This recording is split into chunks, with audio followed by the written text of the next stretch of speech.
अ, आरक्षण खत्म होने के लिए कौन जिम्मेदार है? अभी देखो, आरक्षण जो शब्द है, वर्ड है, ये सरासर बहुत ही गलत वर्ड है, बहुत ही गलत शब्द है, क्योंकि इसका अर्थ ही बहुत अलग निकलता है। तो सही मायने में अगर पूछा जाए कि संविधान के तहत और बाबा साहब अम्बेडकर जी ने कहा कि ये आरक्षण नहीं बल्कि ये प्रतिनिधित्व है, रिप्रेजेंटेशन ऑफ सोशल कैटेगरीज। मतलब आपकी जितनी संख्या है, चाहे एससी हो, एसटी हो, ओबीसी हो, और अलग अलग जो समाज घटक है उसमें रिलीजियस भी आते हैं, तो ये इनका रिप्रेजेंटेशन प्रशासन में, शासन में, पावर में, चाहे वो प्राइवेट हो, चाहे वो सरकारी हो, यहाँ पे सबका प्रेजेंटेशन, रिप्रेजेंटेशन उनकी संख्या के अनुपात में होना चाहिए। तो ये रिप्रेजेंटेशन या प्रतिनिधित्व यह शब्द है। मगर 70 साल से हमारे कान पर आरक्षण आरक्षण शब्द जो सबसे ज़्यादा तो अपोजिशन के लोगों ने ही ये आरक्षण शब्द ज़्यादा हमारे सामने रखा, और सब लोग अभी आरक्षण के सिवाय दूसरा कोई वर्ड यूज करते नहीं। अभी हमको भी अभी ये वर्ड यूज करना पड़ता है। तो ठीक है, आप जब मैं आरक्षण बोलूँगा तो आप समझेंगे कि आरक्षण के बजाय रिप्रेजेंटेशन या प्रतिनिधित्व ये शब्द आना चाहिए। तो देखो, संसार में कोई भी चीज़ अगर निर्माण होती है, पैदा होती है, चाहे वो चेतन हो या अचेतन हो, तो कुछ घटक जो है विश्व में मुख्यतः 4 घटक है। महामानव गौतम बुद्ध जी बताते हैं कि विश्व में 5 नहीं, पंच महाभूत बोलते हैं।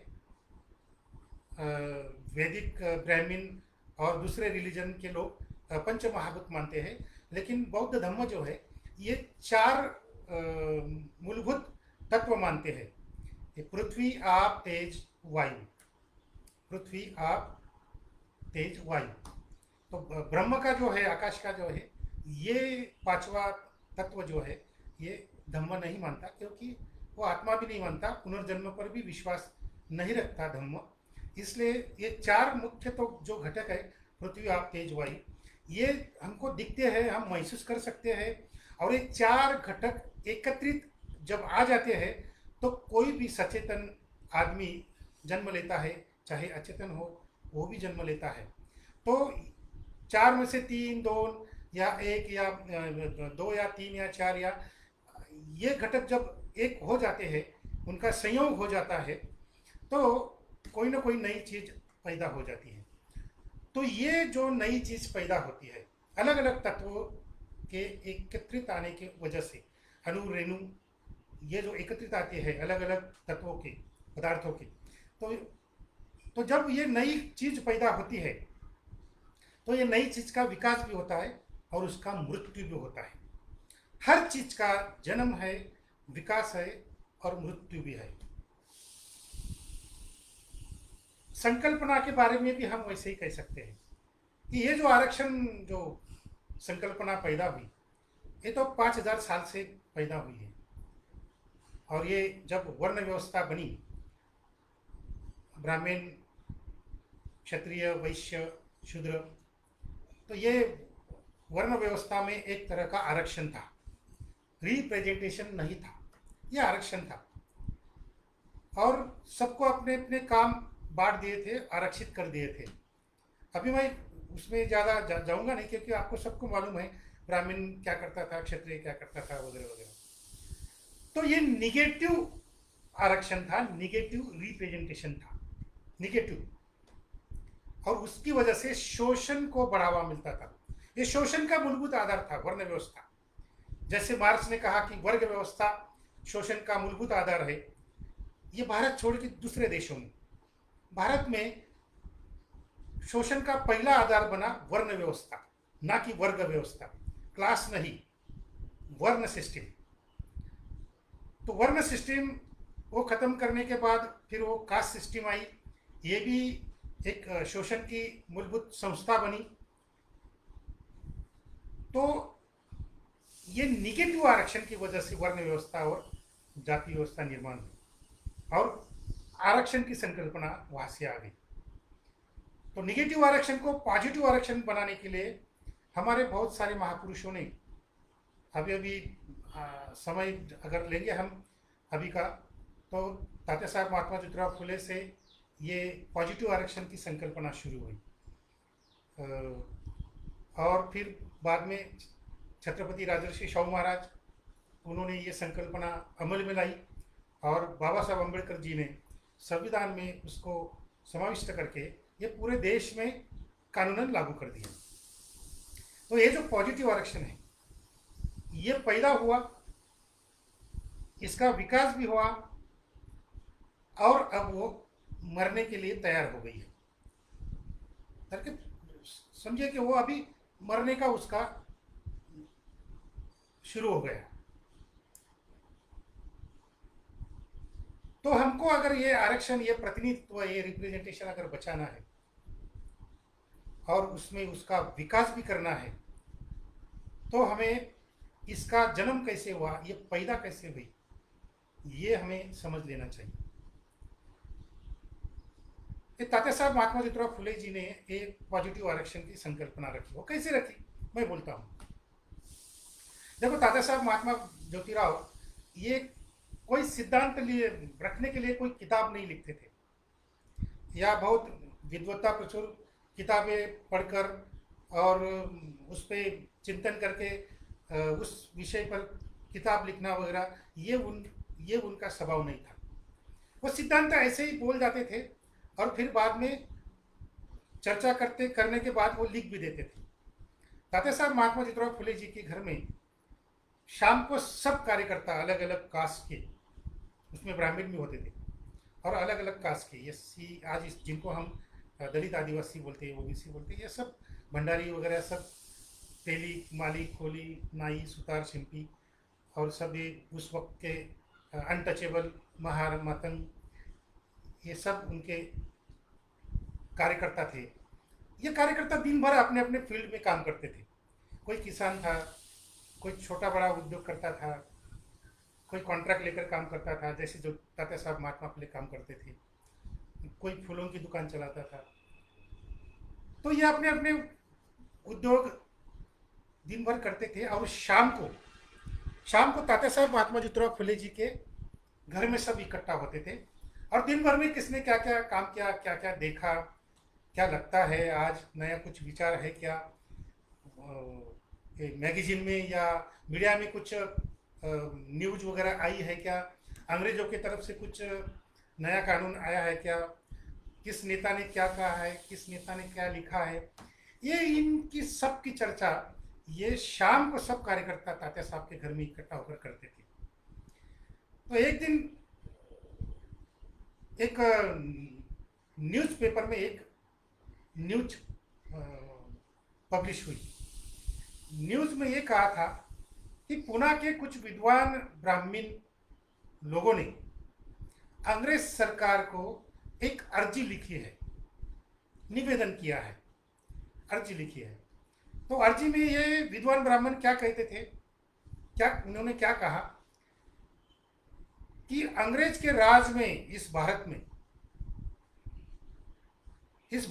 अंग्रेज के राज में प्रशासन में जो क्लास 1 क्लास 2 नौकरियां जो है, ऑफिसर्स की नौकरियां जो है, वो सब अंग्रेजों को दी जाती है, हम भारत के लोगों को नहीं दी जाती। तो अर्जी में उन्होंने क्या लिखा था कि ये जो ऑफिसर्स के पोस्ट है, क्लास 1 क्लास 2 पोस्ट, ये हम हिंदुओं को भी आरक्षित होनी चाहिए। उन्होंने क्या कहा कि ये हम हिंदू के लिए भी रिजर्व होनी चाहिए, आरक्षित होनी चाहिए।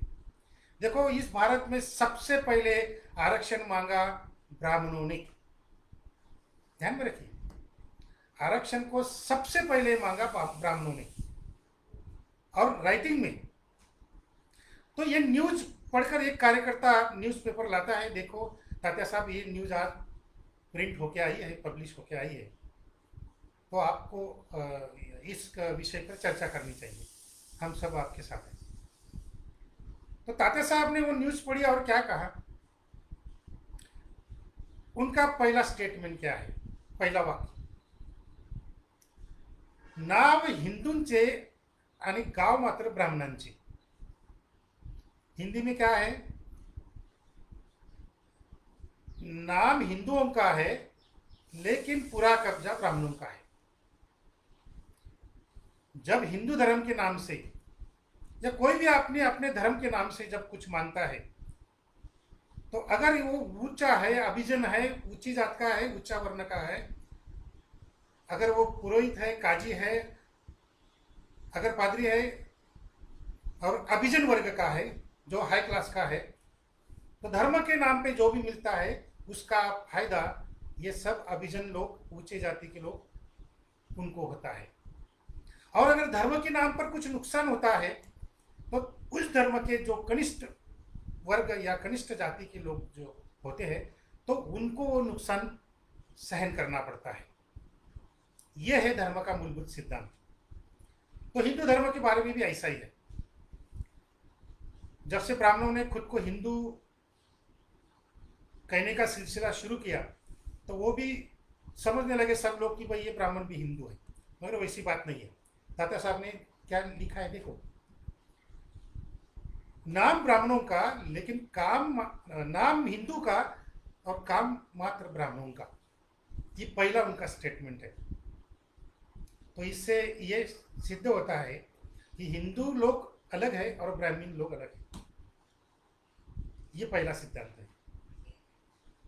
और दूसरा स्टेटमेंट उन्होंने क्या किया, ब्राह्मणों को आरक्षण मिलना चाहिए।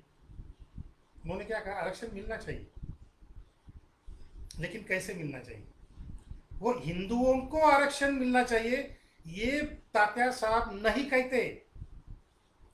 तात्या साहब ने कभी ऐसा नहीं कहा कि भाई दलितों को आरक्षण मिलना चाहिए, आदिवासियों को आरक्षण मिलना चाहिए, या कनिष्ठ जातियों को आरक्षण मिलना चाहिए, शूद्र जाति शूद्रों को आरक्षण मिलना चाहिए। ये बात कभी भी तात्या साहब महात्मा ज्योतिराव फुले जी ने नहीं कही।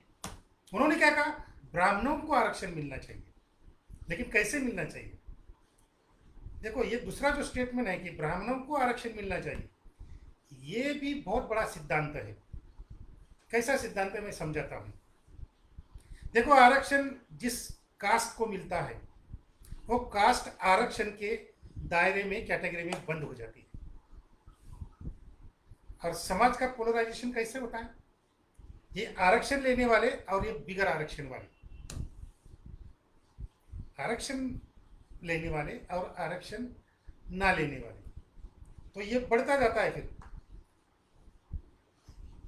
आरक्षण लेने वाले मतलब उनके पास मेरिट नहीं है, और जो आरक्षण नहीं लेते उनके पास मेरिट है। ये दूसरी बात उसके पीछे आ जाती है। तो फिर एक एक एक एक बात बढ़ती जाती है, और फिर जो आरक्षण लेने वाली जो कास्ट होती है वो समाज से अलग होती जाती है। ये तात्या साहब महात्मा फुले जी ने पहचाना, जबकि किसी जात को आरक्षण उस वक्त नहीं था, उस वक्त नहीं था। तात्या साहब के जमाने में कोई आरक्षण वगैरह कुछ नहीं था। फिर भी उन्होंने ये हमको समझाया कि आरक्षण की वजह से समाज का पोलराइजेशन, समाज का ध्रुवीकरण गलत तरीके से हो सकता है, और ये हमारे लिए बहुत डेंजरस है। ये दूसरा सिद्धांत तात्या साहब महात्मा ज्योतिराव फुले जी ने सेकंड स्टेटमेंट में कहा। स्टेटमेंट एक ही है, लेकिन सिद्धांत बहुत बड़ा है। तीसरी बात देखो, तात्या साहब ने तीसरा स्टेटमेंट क्या किया, जिसमें बहुत बड़ा सिद्धांत है अलग। तीसरा स्टेटमेंट तात्या साहब महात्मा फुले जी ने कहा कि आरक्षण ब्राह्मणों को मिलना चाहिए, लेकिन पूरे भारत में ब्राह्मणों की गिनती करनी चाहिए, मतलब कास्ट सेंसस करना चाहिए। ये तात्या साहब का तीसरा स्टेटमेंट है। देखो भारत में कहीं भी सेंसस की बात नहीं होती थी तब, किसी ने भी कास्ट सेंसस के बारे में, सेंसस के बारे में किसी ने भी कुछ भी नहीं कहा था, तब तात्या साहब ने सबसे पहले सेंसस की मांग की है, और वो भी कास्ट सेंसस की।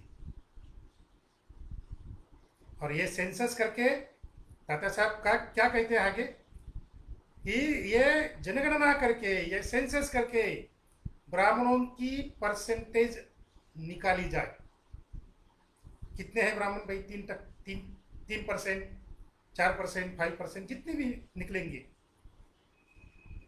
तो उनकी संख्या के अनुपात में उनको रिजर्वेशन दे देना चाहिए ब्राह्मणों को। तो समझो ब्राह्मणों का परसेंटेज 5%, उनका अनुपात 5% है पूरे भारत भर में, तो 95% जगह छोड़ के 5% जो जगह है, 5% जो आरक्षण है, वो ब्राह्मणों को देना चाहिए। और 95% जो है जगह प्रशासन में, वो ओपन रहनी चाहिए, वो ओपन रहनी चाहिए। किसके लिए? शूद्रादि अतिशूद्रों के लिए।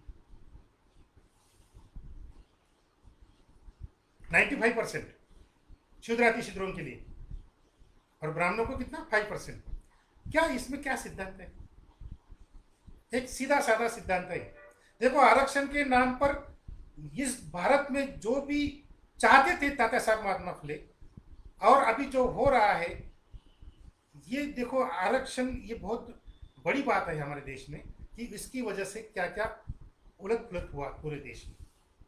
तो तात्या साहब कहते हैं तीसरे स्टेटमेंट में, तीसरा सिद्धांत, कि ब्राह्मणों को अगर 5% आरक्षण दिया गया, तो ब्राह्मण आरक्षण की कैटेगरी में बंद हो जाएंगे, आरक्षण के डिब्बे में बंद हो जाएंगे। और वो जो चाहते थे कि अगर जाति व्यवस्था नष्ट करनी है, तो ब्राह्मण और नॉन ब्राह्मण, ये पोलराइजेशन समाज में होना चाहिए। तो आरक्षण की वजह से बहुत बड़ा पोलराइजेशन हो सकता था अगर ब्राह्मणों को आरक्षण दे दिया होता तो, क्योंकि ब्राह्मण अगर अलग कैटेगरी में बंद हो गए आरक्षण की कैटेगरी में, तो बाकी समाज से वो टूटता चला जाता, और वो आरक्षण लेने वाला ब्राह्मण और आरक्षण ना लेने वाले शूद्र अतिशूद्र। तो ये पोलराइजेशन तात्या साहब महात्मा फुले चाहते थे, ब्राह्मण और नॉन ब्राह्मण, जिसकी वजह से जाति व्यवस्था नष्ट होने की शुरुआत गतिमान हो जाती थी, शुरू हो जाती थी।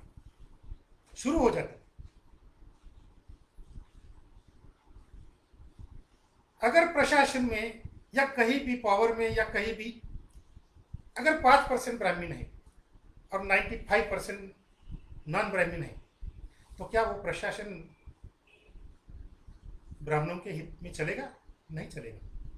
95% शूद्र अतिशूद्र अगर प्रशासन में है, पावर में है, तो SC ST OBC शूद्र अतिशूद्र का ही भलाई के लिए पावर अमल में लोग लाते, और प्रशासन में भी इनकी भलाई के लिए ही काम चलता। ये तात्या साहब का चौथा सिद्धांत था कि ब्राह्मणों का वर्चस्व कम करना चाहिए। वो संख्या में कम है, ब्राह्मण संख्या में कम है, लेकिन वर्चस्व में सबसे ज्यादा है। तो उनकी संख्या में अनुपात में उनका वर्चस्व कर दो रिजर्वेशन देके 5%। ये तात्या साहब का उद्देश्य था। ये उन्होंने ये स्पष्ट कहीं भी लिखा नहीं है, लेकिन मैं तात्या साहब महात्मा फुले जी का सच्चा शिष्य हूँ, इसलिए मैंने उनको स्टडी किया, उनके सिद्धांतों को स्टडी किया, और वो क्या क्या बोलते थे, लिखते थे, एक एक स्टेटमेंट, एक एक वाक्य मैंने स्टडी किया, और उनके दिल में क्या था, उनके दिमाग में क्या था, ये सिर्फ अनुयायियों को, शिष्यों को समझ में आ सकता है, भक्तों को नहीं। बहुत सारे लोग, ये मेरे जाति का महापुरुष है, ये मेरे जाति का महापुरुष है, इनका तत्व ज्ञान तो मेरे रगों रगों में घूम रहा है, क्योंकि मैं उनके जाति का हूँ। मुझे क्या पढ़ने की जरूरत है? और मुझे अलग तत्वज्ञान, अलग सिद्धांत पढ़ने की क्या जरूरत है? बस मेरे महापुरुष का कुछ थोड़ा बहुत पढ़ लिया, जितना समझ में आ गया बस, तो आरती उतारने लगे हम हमारे जाति के महापुरुष। महापुरुष सब लिख कर नहीं रखते, सब बोलते नहीं है, दिमाग में उनका रहता है और वो जाते जाते हिंट देकर जाते हैं। हिंट, वो उनकी अपेक्षा थी कि हमारे जो शिष्य अलग, दूसरी पीढ़ी में जो शिष्य हमारे सामने आएंगे, तो दूसरी पीढ़ी के, तीसरी पीढ़ी के, चौथी पीढ़ी के लोग जब मेरी हिंट जो है वो जब पढ़ेंगे, देखेंगे, तो वो समझ जाएंगे कि मेरे दिल में क्या था। तो ये सच्चे शिष्य का लक्षण है। और वो जो मैं कुछ कह रहा हूं तो आप बोलिए, आखिर में हम सवाल जवाब रख रहे हैं। अगर ये तात्या साहब महात्मा ज्योतिराव फुले के दिल में नहीं था, ये भी आप बोल सकते हैं, मैं उनका जवाब दे सकता हूं। तो तात्या साहब का जो सिद्धांत था ब्राह्मण नॉन ब्राह्मण पोलराइजेशन का, जिसके लिए तात्या साहब ने आरक्षण के सिद्धांत को बहुत बढ़िया कहा। तो आरक्षण के सिद्धांत की वजह से, ब्राह्मणों को आरक्षण देने की वजह से, ब्राह्मण बाकी नॉन ब्राह्मण समाज से टूट गया होता, अलग हो गया होता और ब्राह्मण नॉन ब्राह्मण पोलराइजेशन हो जाता। प्रशासन में, नौकरियों में सिर्फ 5% ब्राह्मण रहने की वजह से और 95% शूद्र आदि शूद्र होने की वजह से पूरा प्रशासन और पूरा जो पावर है, सत्ता है, ये ब्राह्मणवाद के खिलाफ काम करती और जाति व्यवस्था कब की नष्ट हो जाए। आज तो दिखती भी नहीं कहीं। और एक बड़ा सिद्धांत तात्या साहब महात्मा फुले ने रखा उसी वक्त, उसी टाइम को कार्यकर्ताओं से जब वो चर्चा कर रहे थे, तो उस वक्त उन्होंने क्या कहा, देखो 100 जगह है, मतलब 100% प्रशासन में सीटें हैं, 100 सीटें हैं नौकरी के लिए, 5 तो ब्राह्मण को दे दी गई, रिजर्वेशन के तहत दे दी गई, मतलब जब आरक्षण लागू होगा ब्राह्मणों के लिए तो वो दे दी गई। तो 95% सीट बचते हैं। तो 95% सीट लेने के लिए हमारे शूद्र अति शूद्रों में इतने सक्षम लोग, इतने लिखे पढ़े लोग शायद नहीं होंगे उतने। तो 95% पूरा तो कोटा शूद्र अति शूद्र नहीं भर सकते, हो सकती कुछ जगह खाली रह जाएगी, क्योंकि उस वक्त इतना कुछ लोग पढ़ाई करते नहीं थे। तो कहाँ से वो प्रशासन में नौकरी के लिए इतनी संख्या में आती। तो शूद्र अति शूद्रों के लिए जो 95% सीट है, उसमें से कुछ सीट खाली रह सकती है। तो ये जो खाली सीटें हैं, ये अंग्रेजों को देनी चाहिए, लेकिन ब्राह्मण को नहीं। बिल्कुल स्पष्ट रूप से उन्होंने लिखा है, बढ़िया। उन्होंने कहा कि जो खाली सीटें बचेगी, वो खाली सीटें अंग्रेज या दूसरा कोई हो उसको दे दीजिए, लेकिन ब्राह्मण को नहीं देना। ब्राह्मण को सिर्फ 5%, मतलब 5%, एक भी ज्यादा नहीं। क्यों कहा है सर? क्या वो ब्राह्मण के शत्रु थे इसलिए? नहीं, उनका ये कहना था कि किसी भी परिस्थिति में, हेलो हेलो, आवाज आ रही है? हेलो, जरा कमेंट बॉक्स में कुछ डालिए जरा, ये जरा कट हो गया था बीच में। आ रही है आवाज?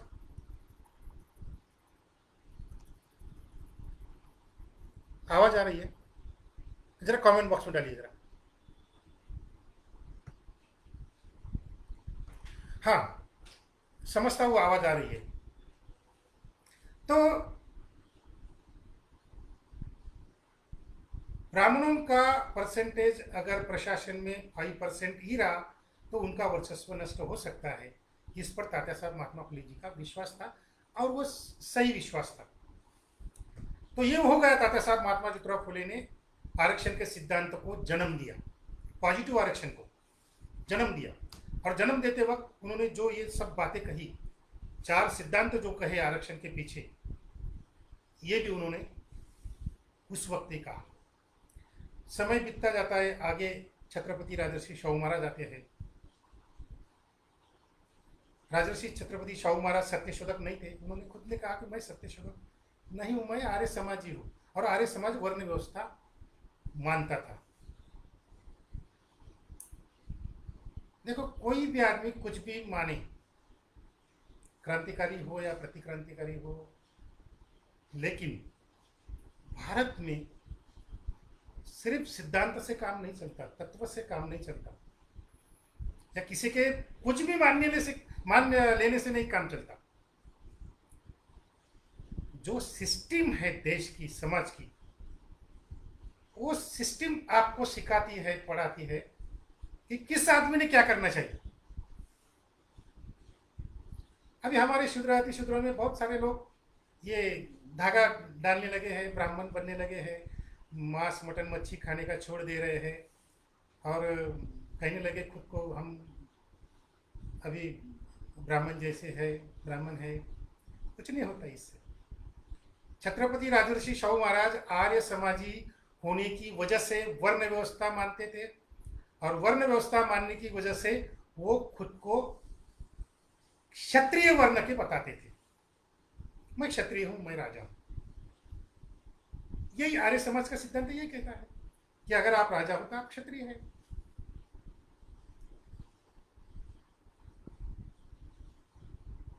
लेकिन वो वर्ण भारत में अभी जाति तो हुआ क्या? चाहे छत्रपति शाहू महाराज, चाहे छत्रपति शिवाजी राजे खुद को कितना भी क्षत्रिय कहे, कुछ नहीं होता ऐसा। जो छत्रपति शिवराय के बारे में हुआ वही सातारा के छत्रपति प्रताप सिंह भोसले के बारे में हुआ, और वही सयाजीराव गायकवाड़ बड़ौदा के संस्थान के राजा, उनके बारे में हुआ, और आखिरी में वही बात छत्रपति राजर्षि शाहू महाराज के बारे में हुई। और वही बात मैं कुछ दोहराऊंगा नहीं, सिर्फ इतना ही कहूंगा कि जो उनका राज पुरोहित था, दरबार का जो पुरोहित था, ब्राह्मण था, वो उनकी विधि के लिए वो पूर्णोक्त मंत्र बोलते थे। मतलब जो शूद्रों के लिए जो मंत्र बोले जाते हैं वो बोलता था, वैदिक मंत्र नहीं बोलता था, क्योंकि वैदिक मंत्र सिर्फ ब्राह्मणों के लिए, द्विज लोगों के लिए। तो द्विज में क्षत्रिय भी आते हैं और कभी कभी वैश्य भी आ जाते हैं, ये तो थोड़ा फ्लेक्सिबल था। तो क्षत्रिय जरूर आते थे द्विज में, और उनके लिए वैदिक मंत्र पढ़ना चाहिए, ये ग्रंथों में लिखा है, शास्त्रों में लिखा है। और शाहू महाराज वही समझते थे कि हम क्षत्रिय हैं, मैं द्विज हूँ, और ये जो ब्राह्मण जो मंत्र बोल रहे हैं ये वैदिक मंत्र है। लेकिन दूसरे जो ब्राह्मण थे, शायद वो आर्य समाजी थे ऐसा लगता है मुझे, वो दूसरे ब्राह्मण ने महाराज को बताया कि अरे भाई ये तो पूर्णोक्त शूद्रों के मंत्र बोल रहा है, वैदिक मंत्र ब्राह्मणों के मंत्र नहीं बोल रहा है। तो शाहू महाराज को बहुत गुस्सा आया। देखो, महापुरुष को जब गुस्सा आता है तो क्या करते हैं? कॉमन आदमी को गुस्सा आता है तो बस गुद्दों पे आ जाता है और मारपीट शुरू हो जाती है। और शाहू महाराज तो पहलवान थे, बहुत बड़े पहलवान थे, कोल्हापुर पहलवानों का राज था। तो शाहू महाराज भी पहलवान थे और सबसे बड़े पहलवान थे। और पहलवान को गुस्सा आता है तो क्या करते हैं मालूम है आपको? लेकिन शाहू महाराज सिर्फ पहलवान नहीं थे, वो क्रांतिकारी नेता थे। जैसे तात्या साहब महात्मा ज्योतिराव फुले जी पहलवान थे, वो भी पहलवान थे। उनके जो उस्ताद थे क्रांतिवीर लहूजी साळवे, ये मातंग समाज के थे, न अनटचेबल कास्ट से आते थे। तो वो अनटचेबल कास्ट के मातंग समाज से लहूजी उस्ताद साळवे, क्रांतिवीर, हम आज उनको क्रांतिवीर बोलते हैं। एक मिनट।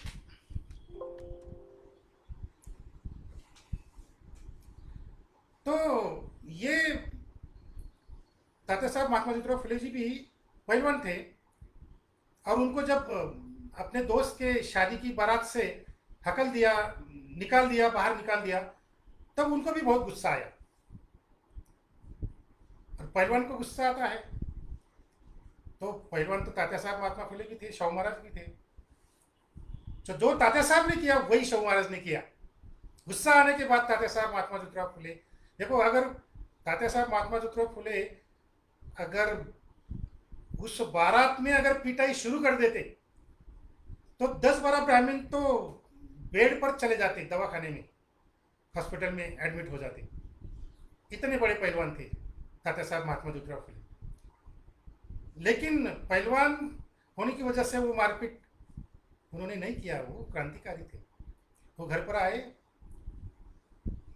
पिताजी से बात की, थोड़ा गुस्सा भी जताया और फिर मंथन किया, चिंतन शुरू किया, पढ़ना शुरू किया कि ये क्यों, ऐसा क्यों। मैंने अगर 2-4 ब्राह्मणों को पीट दिया तो मुझे लगेगा कि मुझे न्याय मिल गया, लेकिन मेरा समाज का क्या, जिस समाज को ये ब्राह्मण लोग अनटचेबल कहते हैं, उनके साथ अनटचेबल का बर्ताव करते हैं, तो उस समाज की मुक्ति करनी चाहिए, ना कि मेरे अकेले की। तो यही राजर्षि शाहू महाराज इन्होंने किया। उन्होंने ब्राह्मणों को पीटा नहीं, वो पुरोहित को भी नहीं पीटा, थोड़ा गुस्सा किया और फिर बाद में सोचने लगे। और एक बात मैं बोलता हूँ, कोल्हापुर में और पश्चिम महाराष्ट्र में, वो एरिया में सत्यशोधक मूवमेंट बहुत बड़े पैमाने में चलती थी, बहुत जोर शोर से। सत्यशोधक मूवमेंट, तात्या साहब महात्मा ज्योतिराव फुले की सत्यशोधक मूवमेंट, ये पश्चिम महाराष्ट्र में बहुत जोर से शुरू थी। और उसकी वजह से कुछ कुणबी या मराठा लोगों ने पढ़ाई करके ग्रेजुएशन किया और शाहू महाराज के प्रशासन में, दरबार में उन्होंने अच्छी पोस्ट हासिल की। और उनके इर्द गिर्द वो होने की वजह से शाहू महाराज उनसे डिस्कशन करते थे, चर्चा करते थे। उसकी वजह से उनको सत्यशोधक समाज की जो सिद्धांत है, उनके जो तत्व है, वो शाहू महाराज को मालूम होते थे। ये सत्यशोधक प्रशासकीय कर्मचारी की वजह से, क्योंकि उनके साथ वो हमेशा डिस्कशन करते थे। तो सिर्फ डिस्कशन से काम नहीं चलता, अनुभव भी होना चाहिए। तो वो अनुभव तो आ गया शाहू महाराज को कि भाई मैं ब्राह्मण तो मुझे शूद्र बोलता है और मेरे लिए शूद्रों के मंत्र बोलता है, तो मैं अगर राजा शूद्र है तो फिर बाकी प्रजा का क्या। तो फिर उन्होंने काम करना शुरू किया। सत्यशोधक जितने भी महाराष्ट्र में और महाराष्ट्र के बाहर जितने भी सत्यशोधक बड़े कार्यकर्ता थे, जो मैगजीन चलाते थे, न्यूज़पेपर चलाते थे,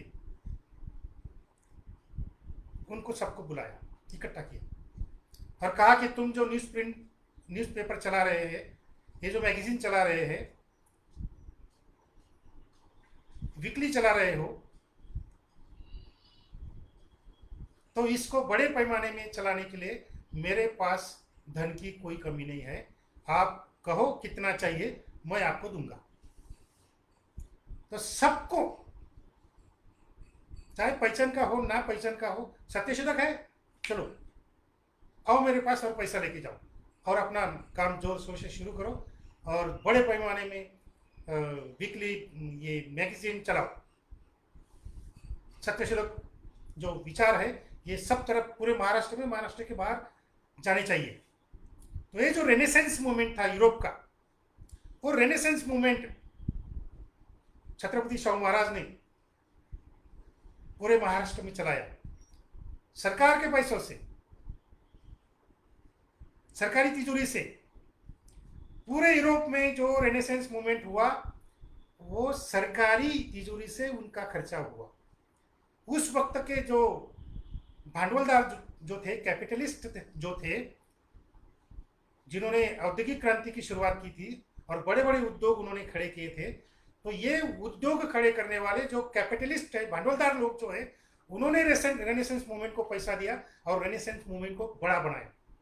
रेनेसेंस मूवमेंट की वजह से सरंजाम शाही, फ्यूडलिज्म, ये खत्म होने में बहुत बड़ी मदद हुई।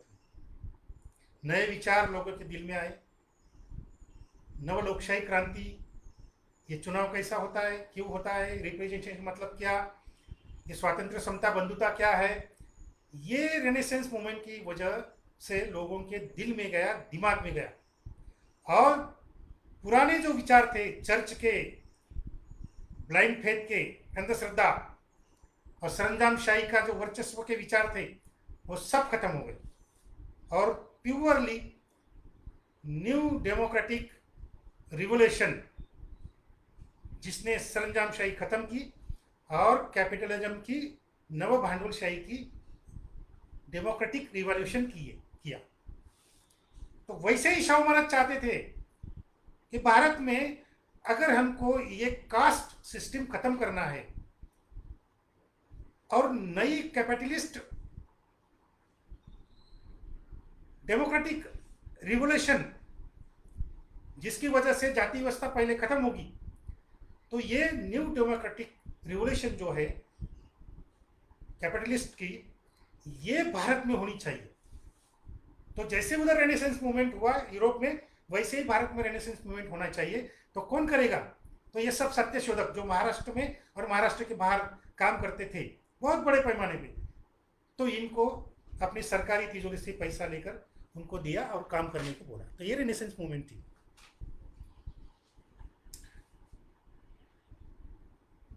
तो उसमें एक बहुत बड़ा, अभी शाहू महाराज के बारे में बहुत बड़े अलग अलग मुद्दे हैं, वो अभी अपना ये सब्जेक्ट नहीं है शाहू महाराज का। जब रखेंगे तो मैं शाहू महाराज के ऊपर भी बोलूँगा, वो अलग मुद्दा है, अलग सब्जेक्ट है। तो शाहू महाराज जी ने विचारों के आधार पर, रेनेसेंस मूवमेंट के आधार पर पोलराइजेशन करने की शुरुआत की, ब्राह्मण और नॉन ब्राह्मण। लेकिन सिर्फ विचारों से पोलराइजेशन पूरा नहीं होता, व्यवहार में कुछ होना चाहिए। तो उन्होंने तुरंत, देखो उनको मार्गदर्शन करने वाले कोई बहुत बड़े महापुरुष उस वक्त में नहीं थे। ये छोटे मोटे जो सत्यशोधक कार्यकर्ता थे, यही उनको मार्गदर्शन करते थे, डिस्कशन करते थे। तो दूसरा कदम उठाया शाहू महाराज जी ने कि हमारे नॉन ब्राह्मण लोगों को नौकरियों में रिजर्वेशन मिलना चाहिए। तो देखो अभी वो राजा थे, उनको कुछ मर्यादाएं थी, उनको कुछ बंधन थे। वो बंधन के आगे जाकर ज़्यादा काम नहीं कर सकते थे, क्योंकि वो अंग्रेजों के मांडलिक थे, मतलब अंग्रेजों के राज के अंदर उनका राज था। और ये छत्रपति शाहू महाराज ने जैसे ही ब्राह्मणों के खिलाफ काम शुरू किया, तो सब महाराष्ट्र के ब्राह्मण उनके खिलाफ हो गए। ये बाल गंगाधर तिलक और उनके नेतृत्व में सब पुरोहित लोग, सब ब्राह्मण लोग, बड़े बड़े अफसर, बड़े बड़े अधिकारी, राजकीय नेता, जितने भी ब्राह्मण थे राजकीय नेता, उस सब शाहू महाराज के खिलाफ हो गया। और अंग्रेजों को जाकर उनके कान में बोलते थे कि शाहू महाराज के राज में बहुत अत्याचार हो रहे हैं। शुरू है, आवाज़ आ रही है? क्योंकि बीच बीच में थोड़ा कट हो रहा है, तो ज़रा प्लीज़ मुझे बताइए कि जब बंद पड़ जाएगा तो ये कमेंट बॉक्स में डालकर मुझे बताइए कि कुछ प्रॉब्लम है, तो मुझे बताइए। तो शाहू महाराज जी ने तुरंत एक स्टेटमेंट निकाला, जाहिरनामा, जिसको गवर्नमेंट का जीआर बोलते हैं, गवर्नमेंट जीआर, शासन का परिपत्र निकाला कि आज के बाद में प्रशासन में जितने भी नौकरियां खाली होगी, उस खाली नौकरी में नॉन ब्राह्मण लोगों को 50% रिजर्वेशन मिलना चाहिए, 50%।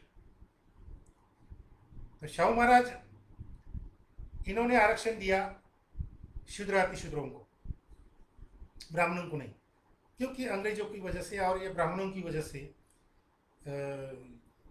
ये उनका जो राज था वो चले जाने का धोखा था। क्योंकि ब्राह्मण हमेशा कहते थे कि ये जो छत्रपति शाहू महाराज है इनको बर्खास्त कीजिए, इनको निकाल दीजिए और उनकी जगह पे कोई भी ब्राह्मणवादी सरंजाम चलेगा, ब्राह्मणवादी जमींदार चलेगा, ब्राह्मणवादी कोई भी शान्य कुल का मराठा चलेगा, लेकिन ये शाहू महाराज नहीं चाहिए क्योंकि ये ब्राह्मण के खिलाफ काम कर रहे हैं। और फिर इस कारण वो ज़्यादा क्रांतिकारक कदम नहीं उठा सके। जो तात्या साहब महात्मा ज्योतिराव फुले जी ने कहा वो क्रांतिकारक कदम था। तो ठीक है, बंधन के अंदर रह के भी छत्रपति शाहू महाराज ने नॉन ब्राह्मीण मतलब बहुजन लोगों को, शूद्र अति शूद्र लोगों को 50% रिजर्वेशन दिया और कास्ट पोलराइजेशन को एकदम गति मिल गई, एकदम गति मिल गई। उनके पर ये जो जीआर निकाला, रिजर्वेशन का जाहिरनामा निकाला, जो मेमोरेंडम निकाला सरकारी, उस वक्त शाहू महाराज के संस्थान में, प्रशासन में 3.5% ब्राह्मणों की लोक संख्या, उनकी अनुपात की संख्या 3.5% थी और वो नौकरी में कितने थे? 85%। नौकरी में 85% थे। और जो बहुजन 95% थे, शूद्र अतिशूद्र संख्या के अनुपात में, उनके परसेंटेज में 95% थे लोक संख्या। वो प्रशासन में कितने थे? 13%, 13%। और शाहू महाराज ने जैसे ही ये रिजर्वेशन का क्रांतिकारी अमल शुरू किया तो 1992 मतलब 20 साल के अंदर जो पहले 13% थे बहुजन लोग, वो 65% आ गए प्रशासन में। और जो 85% ब्राह्मण थे प्रशासन में, वो 20%, शायद 20% आ गए, उससे भी कम होगा शायद। तो ये बहुत बड़ी क्रांति हुई। और नॉन ब्राह्मण का पोलराइजेशन जो तात्या साहब महात्मा ज्योतिराव फुले के दिल में था, वो शाहू महाराज ने बहुत बड़े पैमाने में गतिमान कर दिया, फास्ट कर दिया रिजर्वेशन की वजह से। और एक बात, तात्या साहब सिर्फ जाति का पोलराइजेशन नहीं चाहते थे। उन्होंने तो पहले कहा जाति का पोलराइजेशन होनी चाहिए, एक रिजर्वेशन के माध्यम से ब्राह्मण और नॉन ब्राह्मण पोलराइजेशन होना चाहिए, शूद्रादि अतिशूद्र और उनके विरोध में ब्राह्मण। ये पोलराइजेशन एक कास्ट पोलराइजेशन था। लेकिन सिर्फ कास्ट पोलराइजेशन करने से नहीं काम चलता। उस वक्त अंग्रेजों की वजह से जो वर्ग व्यवस्था धीरे धीरे भारत देश में अपना स्थान बना रही थी, तो वो वर्ग सिस्टम को भी, क्लास सिस्टम को भी तात्या साहब महात्मा ज्योतिराव जी फुले ने छोड़ा नहीं, उसका भी स्टडी उन्होंने किया। और ये वर्ग विभाजन मतलब क्लास पोलराइजेशन भी होना चाहिए। जैसे जाति का पोलराइजेशन, वैसे क्लास का, वर्ग का भी पोलराइजेशन होना चाहिए। इसलिए उन्होंने जात के नाम पर संगठन नहीं बनाया तात्या साहब महात्मा ज्योतिराव फुले जी ने।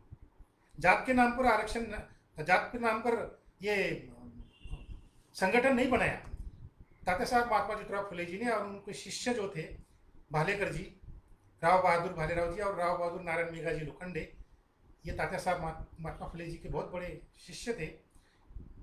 तो तात्या साहब ने इन शिष्यों के साथ किसानों का संगठन बनाया। आवाज आ रही मेरी? शायद बंद हो गया है।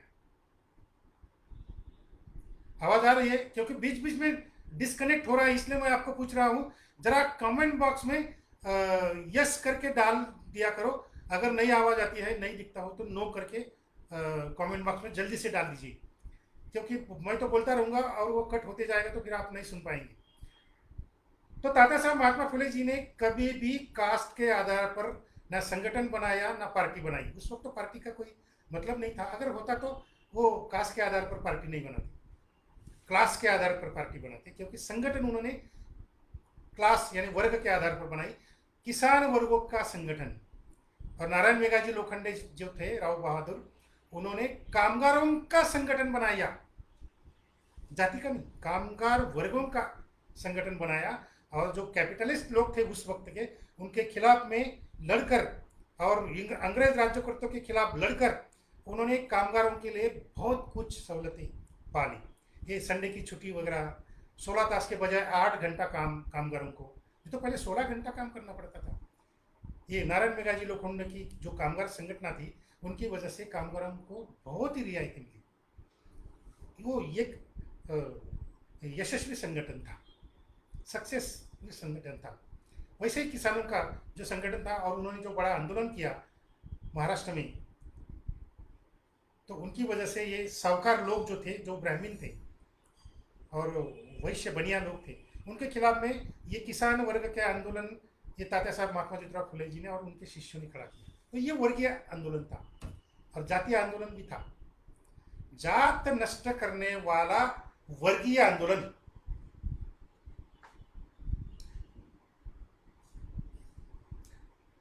कास्ट सिस्टम खत्म करने वाला ये वर्गीय आंदोलन, ये तात्या साहब महात्मा फुले जी का बहुत बड़ा सिद्धांत था कि जो छत्रपति शिवाजी महाराज ने भी अमल में लाया और बाबा साहब अम्बेडकर जी ने भी अमल में लाया।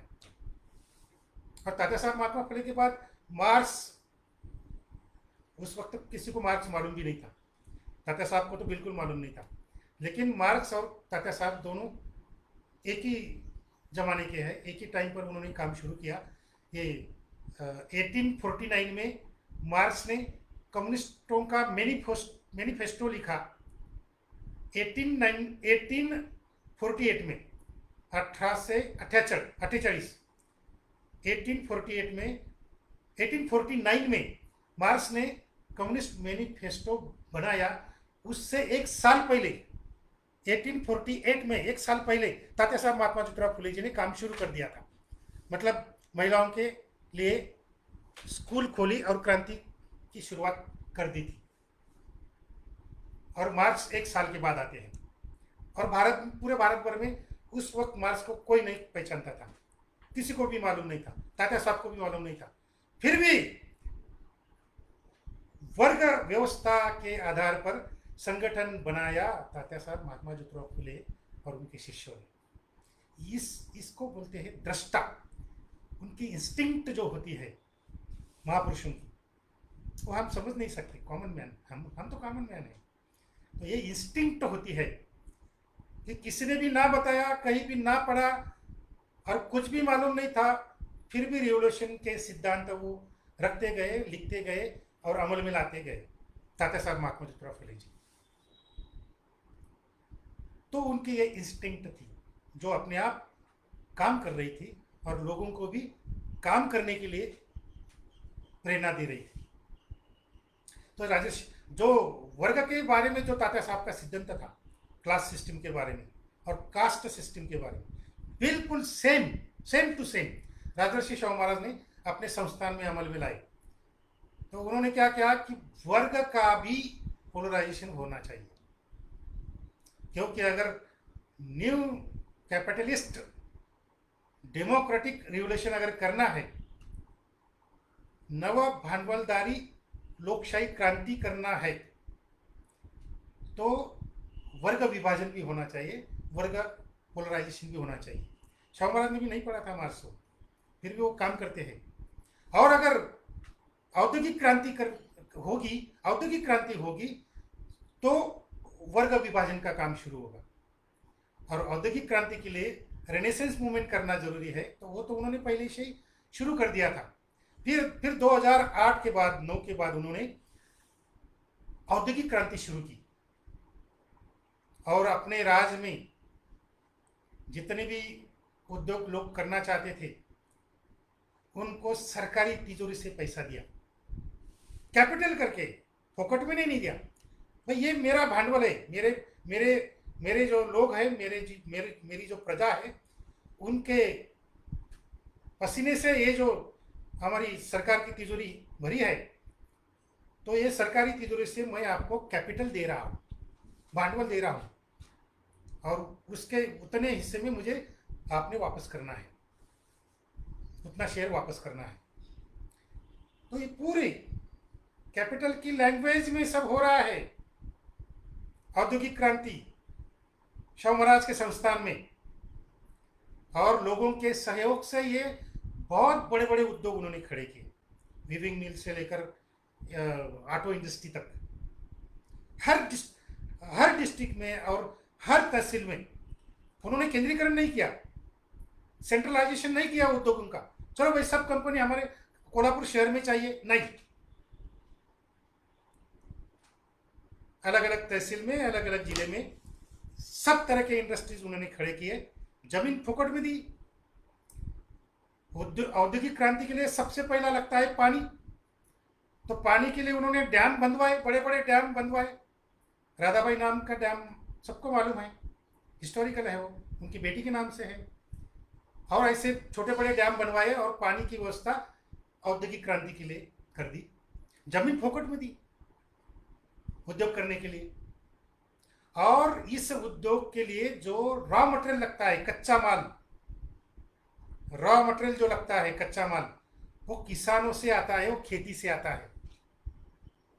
तो उन्होंने क्या कहा, तो ये जो किसान है इनको ब्याज के बिना उनको लोन देना चाहिए, उनसे ब्याज नहीं वसूल करना चाहिए, सिर्फ उनको पैसा दो और वो उतना ही पैसा हमको वापस करेंगे लोन के स्वरूप में, कर्जा के स्वरूप में। तो ये लोन भी दिया, पानी भी दिया, जमीन में फुकट में दी, और अपने सरकारी तिजोरी से पैसा निकालकर उसको कैपिटल के स्वरूप में, भांडवल के स्वरूप में वो भी दिया। किसी भी राजा ने कभी भी ऐसा नहीं किया है। आप देखो, पूरी हिस्ट्री पढ़ लो, किसी भी राजा ने उस समय के, उसके पहले के समय के किसी ने भी नहीं किया, सिर्फ छत्रपति शाहू महाराज। और क्यों? क्योंकि ये जो डेमोक्रेटिकल रिवोल्यूशन करनी थी उनको, कैपिटलिस्ट डेमोक्रेटिक रिवोल्यूशन, एक साथ में कास्ट पोलराइजेशन और क्लास पोलराइजेशन करके एक साथ में जाति अंत का भी काम होने वाला था, और क्लास मतलब वर्ग अंत का भी काम होने वाला था। वर्ग व्यवस्था भी खत्म, जाति व्यवस्था भी खत्म। तो ये शाहू महाराज ने आरक्षण के जरिए किया। अब हम आरक्षण के सिद्धांत के दूसरे पायदान पर है, आरक्षण का विकास हो रहा है। देखो, आरक्षण सिद्धांत का विकास हो रहा है, जिसको पैदा किया तात्या साहब महात्मा ज्योतिराव फुले जी ने। और फिर बाद में जब हम आते हैं बाबा साहब अम्बेडकर, तो उन्होंने ये जो रिजर्वेशन, मतलब ये जो रिप्रेजेंटेशन का सिद्धांत है, ये संविधान में कानूनन कर दिया, ताकि किसी का भी राज आए वो इसको हाथ नहीं लगा सकता। तो ये हुआ रिजर्वेशन का विकास। लेकिन हमारे सब महापुरुष क्रांतिकारी काम कर रहे थे और सब ग्रामीण लोग घर बैठे उनको देख रहे थे, ऐसा कुछ था क्या? ऐसा नहीं था। ब्राह्मण भी लोग तुमसे भी ज़्यादा, कई गुना ज़्यादा काम करते हैं। तो जैसे ही संविधान में आरक्षण लागू हुआ, 1950 में संविधान लागू हुआ, रिपब्लिक डे 26 जनवरी 1950, और आरक्षण पूरे देश में लागू हो गया, SC ST और OBC के लिए 340वां कलम, जिसकी वजह से OBC आरक्षण की मांग कर सकते थे। देखो, हमारे बहुत सारे लोग अभी बोलने लगे हैं कि बाबा साहब अम्बेडकर जी ने जैसे SC ST की लिस्ट, मतलब अनुसूचित जाति की या लिस्ट है ना, शेड्यूल कास्ट की और शेड्यूल ट्राइब की जो शेड्यूल बनाया, उसमें जाति का नाम लिखकर उनको आरक्षण दिया, तो उनको फट से मिल गया। लेकिन OBC के लिए बाबा साहब ने ऐसा क्यों नहीं किया? सिर्फ 340 नंबर का ये लिखकर उतना ही काम क्यों किया? देखो, बाबा साहब कोई ऐसे राजा नहीं थे, जैसे शाहू महाराज राजा थे, वो तो कुछ भी कर सकते थे, और किया उन्होंने, रिस्क लेकर किया, ब्राह्मणों के खिलाफ, अंग्रेजों के भी खिलाफ काम किया। तो ऐसा तो बाबा साहब नहीं कर सकते थे, क्योंकि इर्द गिर्द सब कांग्रेसी ब्राह्मण, हिंदू महासभा के ब्राह्मण, RSS के ब्राह्मण, ये सब उनके आजू बाजू इर्द गिर्द घेरा डाले हुए थे। और संविधान सभा में बहुत डिस्कशन होता था, खड़ा जंगी डिबेट होता था। तो बाबा साहब को सबसे ज़्यादा मर्यादा थी और इसलिए वो बहुत कुछ करना चाहते थे लेकिन नहीं कर पाए। उनकी उनका जो पहला संविधान है स्टेट्स एंड माइनॉरिटीज, वो उनका पहला संविधान, वो पढ़ो, पहला संविधान पढ़ो और ये दूसरा संविधान पढ़ो, बहुत बड़ा फर्क है, बहुत बड़ा फर्क है।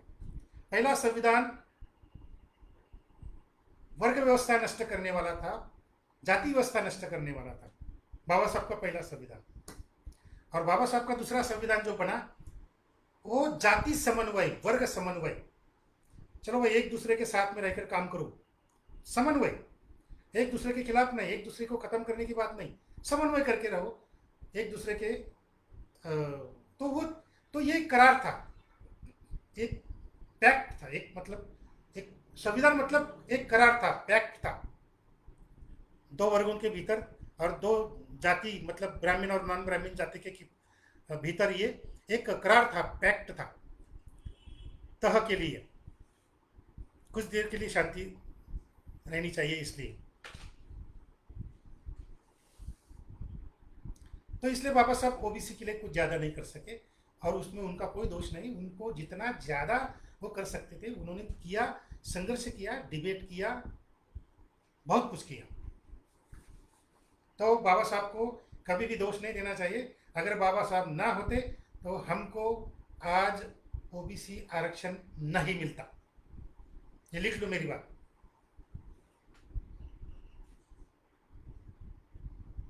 हाँ, दूसरी बात बोलता हूँ, शायद आपको ठीक लगेगा, लगे या ना लगे। मैंने एक बच्चे को फेसबुक पर मैंने देखा, वो पढ़ा और मैं भी वो पढ़ के मैं बहुत हैरान हो गया, अरे एक बच्चा ऐसा लिख सकता है। उन्होंने क्या लिखा, वो बच्चे ने लिखा कि मेरे माँ बाप ने मुझे जन्म दिया,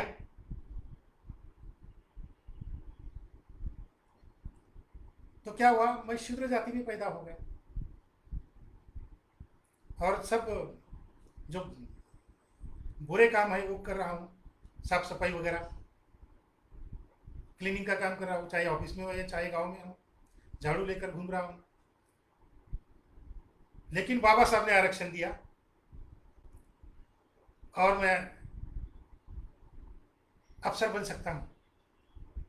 मेरे बाप के तरह मैं ये गलीच काम नहीं करूँगा, मैं तो अफसर बनूंगा क्योंकि बाबा साहब ने रिजर्वेशन दिया है।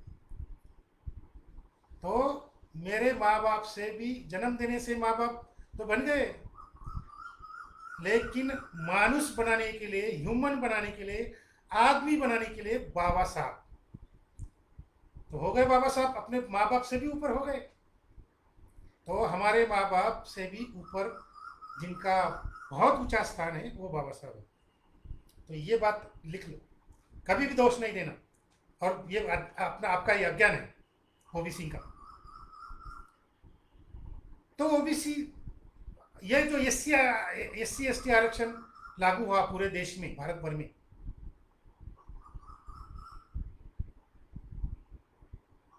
ये एक साल में खत्म हो गया। 1950 को आरक्षण लागू हुआ, संविधान लागू हुआ, आरक्षण लागू हुआ। 1950 में संविधान लागू हुआ, आरक्षण लागू हुआ और 1951 में सुप्रीम कोर्ट ने जजमेंट दिया।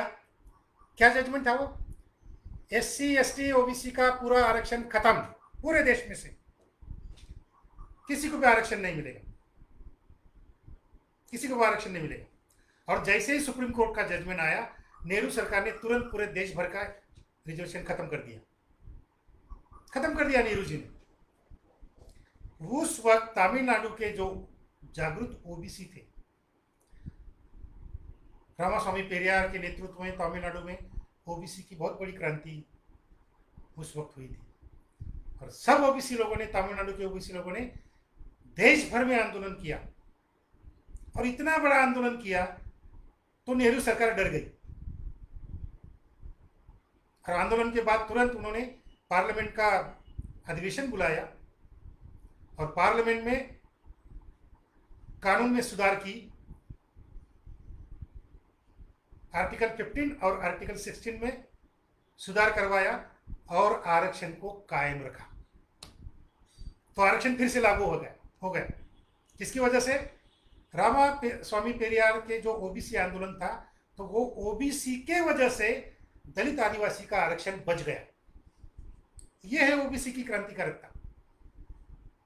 देखो, तो ये ओबीसी का आरक्षण हो चाहे एससी एसटी का आरक्षण हो, ये खत्म करने के लिए बहुत कोशिशें बीच में शुरू रही, लेकिन तमिलनाडु के ओबीसी की वजह से, उनकी डर की वजह से ये पूरे देश भर के ब्राह्मण जो थे ये कुछ ज़्यादा नहीं कर सके आरक्षण के खिलाफ।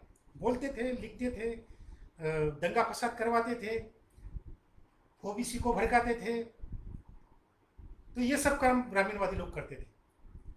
लेकिन तमिलनाडु की ओबीसी की वजह से पूरे देश में दलित आदिवासी, एससी एसटी का और ओबीसी का भी आरक्षण बाद में ये पूरे देश भर में चला, केवल ओबीसी की वजह से।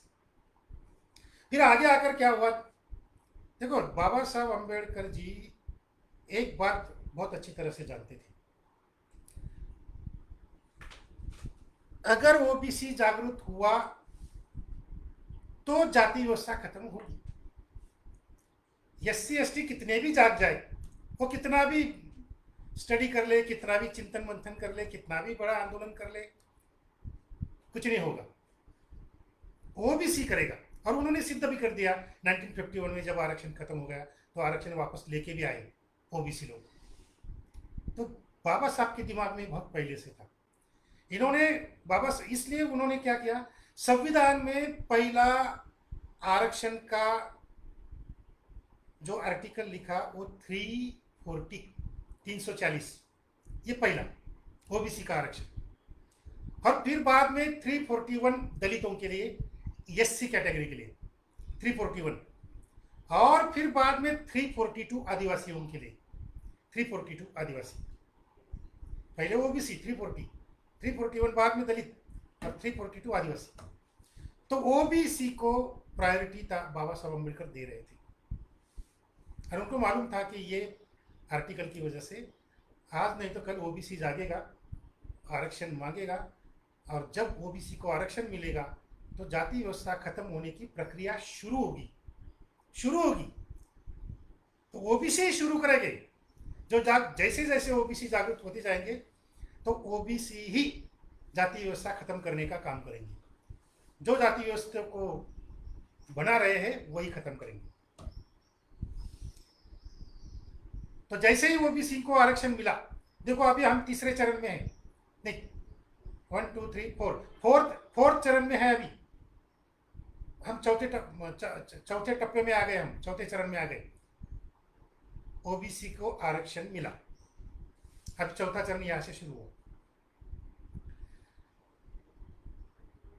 बाबा साहब ने कहा कि ओबीसी को आरक्षण मिलेगा, ओबीसी जागरूक होगा, जाति व्यवस्था तुरंत खत्म हो जाएगी, शुरू हो जाएगी प्रक्रिया। तो ब्राह्मणों ने क्या समझा? तो ब्राह्मणों ने उन्होंने भी यही सोचा, यही समझा, चाहिए एससी एसटी को आरक्षण मिले, हम ब्राह्मणों को कोई तकलीफ नहीं, दलित आदिवासी को आरक्षण मिलेगा कोई बात नहीं, हमें कोई प्रॉब्लम नहीं है। तो ब्राह्मणों को प्रॉब्लम क्या है? ओबीसी को आरक्षण नहीं मिलना चाहिए। जो बात बाबा साहब कहते थे ठीक उसके उलट में ब्राह्मणवादी लोग कहते थे, किसी भी परिस्थिति में ओबीसी आरक्षण नहीं मिलना चाहिए, और ओबीसी को आरक्षण मिलना चाहिए, ये बाबा साहब का कहना। इसलिए उन्होंने 1950 में जब रेसिग्नेशन दिया तो उन्होंने उसमें एक कारण बताया कि ओबीसी को आरक्षण देने के लिए प्रेसिडेंट के नेतृत्व में कोई भी कमीशन नहीं बनाया, इसलिए मैं रिजाइन कर रहा हूँ।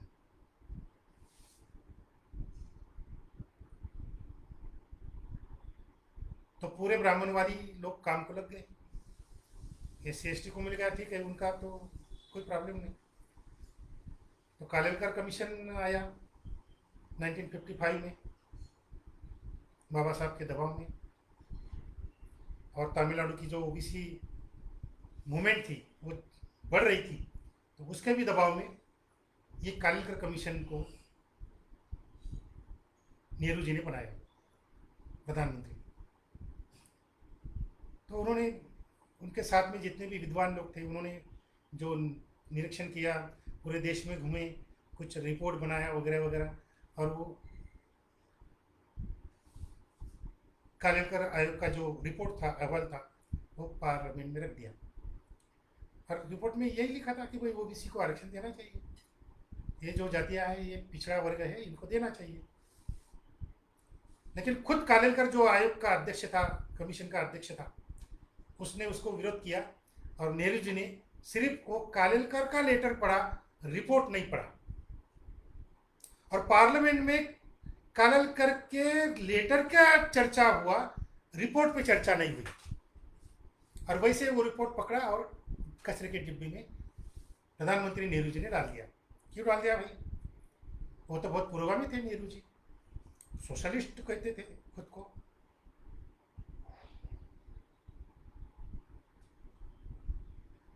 कहाँ सोशलिस्ट थे, कहाँ क्रांतिकारक थे वो? अगर वो क्रांतिकारक होते, सोशलिस्ट होते, तो कालेलकर आयोग तुरंत लागू कर देते 1955 से।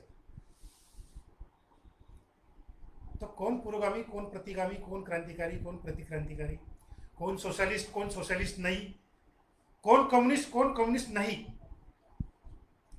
भारत में सिर्फ जात कहती है, जाति व्यवस्था कहती है कि ये क्रांतिकारक है, ये क्रांतिकारक नहीं है। तो नेहरू जी कभी भी क्रांतिकारी नहीं थे, और सोशलिस्ट तो बिल्कुल भी नहीं थे, पूरे के पूरे प्रतिक्रांति वाले थे, और उन्होंने बहुत बार सिद्ध कर दिया।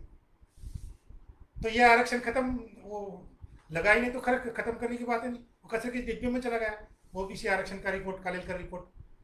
फिर बाद में वो जनता पक्ष पार्टी आई, क्योंकि जैसे जैसे आगे समय चलता था वैसे वैसे ओबीसी में जागृति बढ़ने लगी। और ये जो ओबीसी की जागृति थी, उस वक्त एक दक्षिण में रामास्वामी पेरियार के नेतृत्व में, और उत्तर में राम मनोहर लोहिया जी जो थे समाजवादी, उन्होंने बहुत सारे ओबीसी नेता जो थे उत्तर भारत में, और बहुत बड़े नेता थे, उनका नाम लोग लेते नहीं, मालूम नहीं मुझे क्यों नहीं लेते लोग, लेकिन वो जो सब है मैं आपके सामने रखता हूँ। देखो, ये जो है जननायक कर्पूरी ठाकुर साहब, जिन्होंने 1970 में ओबीसी रिजर्वेशन लागू किया, और उसकी वजह से उनको 2 बार चीफ मिनिस्टरशिप छोड़नी पड़ी।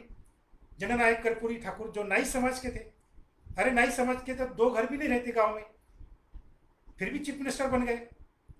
और आज लोग कहते थे कि आज लोग क्या कहते हैं, जिसकी जितनी संख्या भारी उसकी उतनी हिस्सेदारी। तो लो भाई, सबसे ज्यादा संख्या तो सरंजाम लोगों की है, जाट, पटेल, मराठा, तो वही सीएम बन रहे हैं, क्योंकि उनकी संख्या ज्यादा है। तो ये गलत नारा है, जिसकी जितनी संख्या भारी उसकी उतनी भागीदारी, ये नारा गलत है। ये नारे की वजह से, ये इस नारे का फायदा सबसे ज्यादा ये सरंजामदार लोगों ने लिया, क्योंकि उनकी संख्या ज्यादा है, जाट, पटेल, मराठाओं की, और वही 70 साल से चीफ मिनिस्टर बन रहे हैं, और बीच बीच में ब्राह्मण बन रहे हैं। कहाँ है ओबीसी, कहाँ है दलित चीफ मिनिस्टर? तो ये कांचीराम साहब का जो नारा था, ये बिल्कुल गलत नारा था। तो नारा ये होना चाहिए था कि शोषक जातियों में जिसकी संख्या कम, सुनो, शोषक जातियों में जिसकी संख्या कम, उसको सबसे ज्यादा पावर में हिस्सा, उसकी उतनी ज्यादा भागीदारी। कर्पूरी ठाकुर साहब, उनकी कोई जनसंख्या नहीं है, गांव में 2 लोगों के भी घर नहीं रहते, नाई समाज के 2 घर भी नहीं रहते, फिर भी नाई समाज का चीफ मिनिस्टर बन गया, और 2 बार बन गया, और 2 बार छोड़ भी दिया रिजर्वेशन के सवाल पर। तो इसको बोलते हैं क्रांतिकारी, जो ओबीसी समाज के जननायक कर्पूरी ठाकुर थे। ये है क्रांतिकारकता, ये भी ओबीसी से सीखनी पड़ती है। तो ये सब जो लोग थे, जननायक कर्पूरी ठाकुर जी, अमर शहीद बाबू जगदेव प्रसाद कुशवाहा, ये तो 90% और 10% की बात करते थे, और इतने क्रांतिकारी थे, मतलब जाति व्यवस्था खत्म करने के लिए और वर्ग व्यवस्था भी खत्म करने के लिए उन्होंने जो कुछ भी काम किया, तो 10-10 लाख लोगों की रैलियां लेते थे, तो ये है ओबीसी नेता। और उनको भरी सभा में एक जिला पुलिस अधिकारी ने, डिस्ट्रिक्ट पुलिस ऑफिसर ने भरी सभा में उनको गोली मारकर वहीं पे खत्म कर दिया। तो ये थे क्रांतिकारक नेता और वो ओबीसी थे। तो ये महामना राम स्वरूप वर्मा, त्यागमूर्ति चंदापुरी, बिहार के बहुत बड़े नेता ओबीसी के, जिनको नेहरू जी ने एक बार बुलाया मंत्रिमंडल में सहभागी होने के लिए कि आओ भाई मंत्रिमंडल में आ जाइए। नहीं गए त्यागमूर्ति चंदापुरी जी। उनको मालूम था ये मंत्रिमंडल में लेकर मुझे मेरा क्या होने वाला है, तो नहीं गए। और दूसरी बार इंदिरा जी गांधी जी ने न्योता भेजा राष्ट्रपति बनने के लिए, आओ भाई चंदापुरी जी राष्ट्रपति बन जाओ इस देश के। चंदापुरी जी नहीं गए। तो इतने बड़े त्यागमूर्ति चंदापुरी, इतने बड़े नेता, ये सब नेताओं का जो काम था वो पार्टी के स्वरूप में राम मनोहर लोहिया जी की जो समाजवादी पार्टी थी उसमें ये सब इकट्ठा हो गए क्योंकि राम मनोहर लोहिया जी ने उस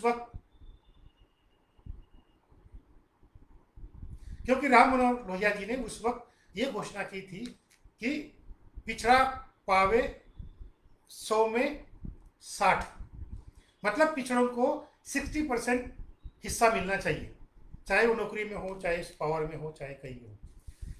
तो ये जो राम मनोहर लोहिया जी की जो घोषणा थी, इसकी वजह से यूपी में, बिहार में, मध्य प्रदेश में, राजस्थान में, हरियाणा में जितने भी लोग उस वक्त काम करते थे ओबीसी नेता, ये सब नेता, एडवोकेट जनार्दन पाटिल, ये हमारे महाराष्ट्र के हैं। इन्होंने ओबीसी के लिए इतना काम किया, शादी करना ही भूल गए। उनको किसी ने पूछा, अरे भाई शादी क्यों नहीं की? अरे भाई काम इतना था तो कभी याद आया ही नहीं कि शादी करनी चाहिए। तो ये आजन्म अविवाहित रहे, ब्रह्मचारी रहे एडवोकेट जनार्दन पाटिल, ओबीसी के लिए। तो इतने बड़े क्रांतिकारक नेता आप देखोगे कहीं भी उनके स्टैचू नहीं है, कहीं भी उनके नाम पे कोई यूनिवर्सिटी नहीं है, कोई भी उनके नाम पे कोई स्मारक नहीं है। और इन्हीं ओबीसी नेताओं की वजह से यूपी में 7-8 बार यूपी में ओबीसी चीफ मिनिस्टर बने और बीएसपी के मायावती जी भी इनकी ही वजह से चीफ मिनिस्टर बने। मायावती जी देखो, मंडल कमीशन लागू होने के बाद क्या हुआ, ओबीसी को आरक्षण मिलने के बाद क्या हुआ?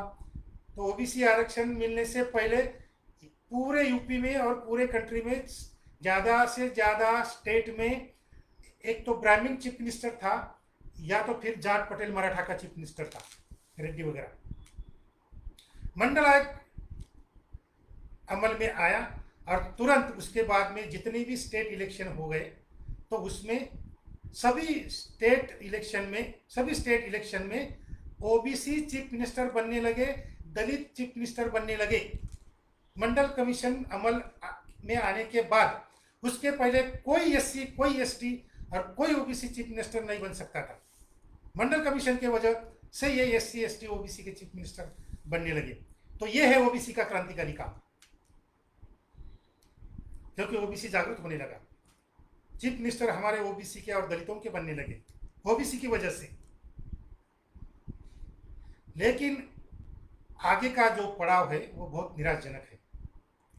ये सब Dalit chief minister, OBC chief minister तो बन गए, लालू जी, अखिलेश जी, मुलायम जी, उधर क्या वो अपने बिहार के कुर्मी, क्या नाम उनका, नीतीश कुमार जी, और नीचे भी बहुत कोई चीफ मिनिस्टर बने, कोई चीफ मिनिस्टर बने, दक्षिण में, उत्तर में। पॉलिटिक्स में बहुत बड़ी क्रांति हो गई है। लेकिन जितने भी चीफ मिनिस्टर बने ओबीसी के, दलितों के, और जितने भी डेप्यूटी चीफ मिनिस्टर दलितों के और ओबीसी के बने, इन्होंने कुछ भी काम नहीं किया, ना ओबीसी का, ना दलितों का, ना आदिवासियों का, कुछ भी काम नहीं किया। वो वीपी सिंह जी, उन्होंने मंडल कमीशन की जो सिफारिश थी एक एक नंबर की रिजर्वेशन की, वो अमल में लाई। उसके बाद में कुछ नहीं। अभी ये 5-5 6-6 बार चीफ मिनिस्टर बने, बहन जी मायावती जी, लालू जी, अखिलेश जी, ये कुर्मी, ये नीतीश कुमार जी, मुलायम सिंह जी, और नीचे भुजबल साहब, और वो सब। लेकिन किसी ने भी अपने स्टेट में मंडल, किसी भी चीफ मिनिस्टर ने या डिप्टी चीफ मिनिस्टर, चाहे वो ओबीसी हो, दलित हो, आदिवासी हो, किसी ने भी अपने स्टेट में मंडल कमीशन की सेकंड जो सिफारिश है, ओबीसी विद्यार्थियों के लिए स्कॉलरशिप और उनके लिए मेडिकल इंजीनियरिंग उच्च शिक्षण संस्थाओं में आरक्षण 27%, ये जो मंडल कमीशन की सेकंड सिफारिश थी, ये किसी भी chief minister, OBC chief minister ने अमल में नहीं लाई। ना लालू जी ने, ना मुलायम जी ने, ना बहन जी ने, ना भुजबल साहब ने, और ना वो किसी चीफ मिनिस्टर ने। नहीं, बस वो वीपी सिंह का जितना किया हुआ था, बस उतना ही ये काम चला रहे थे, उस पर काम चला रहे थे। तो सेकंड सिफारिश लागू करने के लिए फिर से दूसरा वीपी सिंह आया, अर्जुन सिंह, और उन्होंने सेकंड सिफारिश पूरे देश भर में लागू की। IIT में रिजर्वेशन दिया और स्कॉलरशिप भी दी। मानव संसाधन मंत्री थे अर्जुन सिंह। जैसे वीपी सिंह ने अपनी कीमत अदा की, मंडल कमीशन लागू करने के बाद उनको कीमत अदा करनी पड़ी, प्राइम मिनिस्टरशिप छोड़ना पड़ा। कोई नहीं करता इतना बड़ा त्याग जो बाबा साहब ने किया, वीपी सिंह ने किया, दूसरा कोई नहीं कर सकता।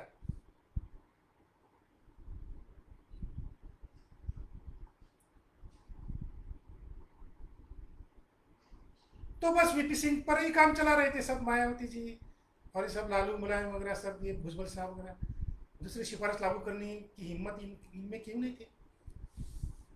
तो वो अलग विषय, वो सब्जेक्ट अलग है, उसके ऊपर मैं अलग से बोल सकता हूँ क्यों नहीं की। बस इसी सब्जेक्ट पर मैं आपको 1 घंटा तक बोल सकता हूँ, लेकिन अभी नहीं बोलूँगा। तो ये उतार आ गया, पहले चढ़ाव आ गया। मंडल कमीशन लागू होने के बाद ओबीसी जाग गया, ओबीसी के चीफ मिनिस्टर बनने लगे, दलितों के चीफ मिनिस्टर बनने लगे। ओबीसी की वजह से ये चढ़ाव आया, फिर बाद में ये उतार आ गया, नीचे आ गए हम। और ये जो सभी ओबीसी पार्टी और दलित पार्टी जो थी, SP, BSP, RJD, Lalu ji की, मुलायम सिंह जी की, बहन जी की, ये जो सब पार्टियां थी, ये अपनी फैमिली की पार्टी बन गई, अपनी फैमिली की पार्टियां बन गई। और ब्राह्मणवादी लोग तो दिल्ली में सत्ता में थे, वो अरेस्ट कर रहे थे।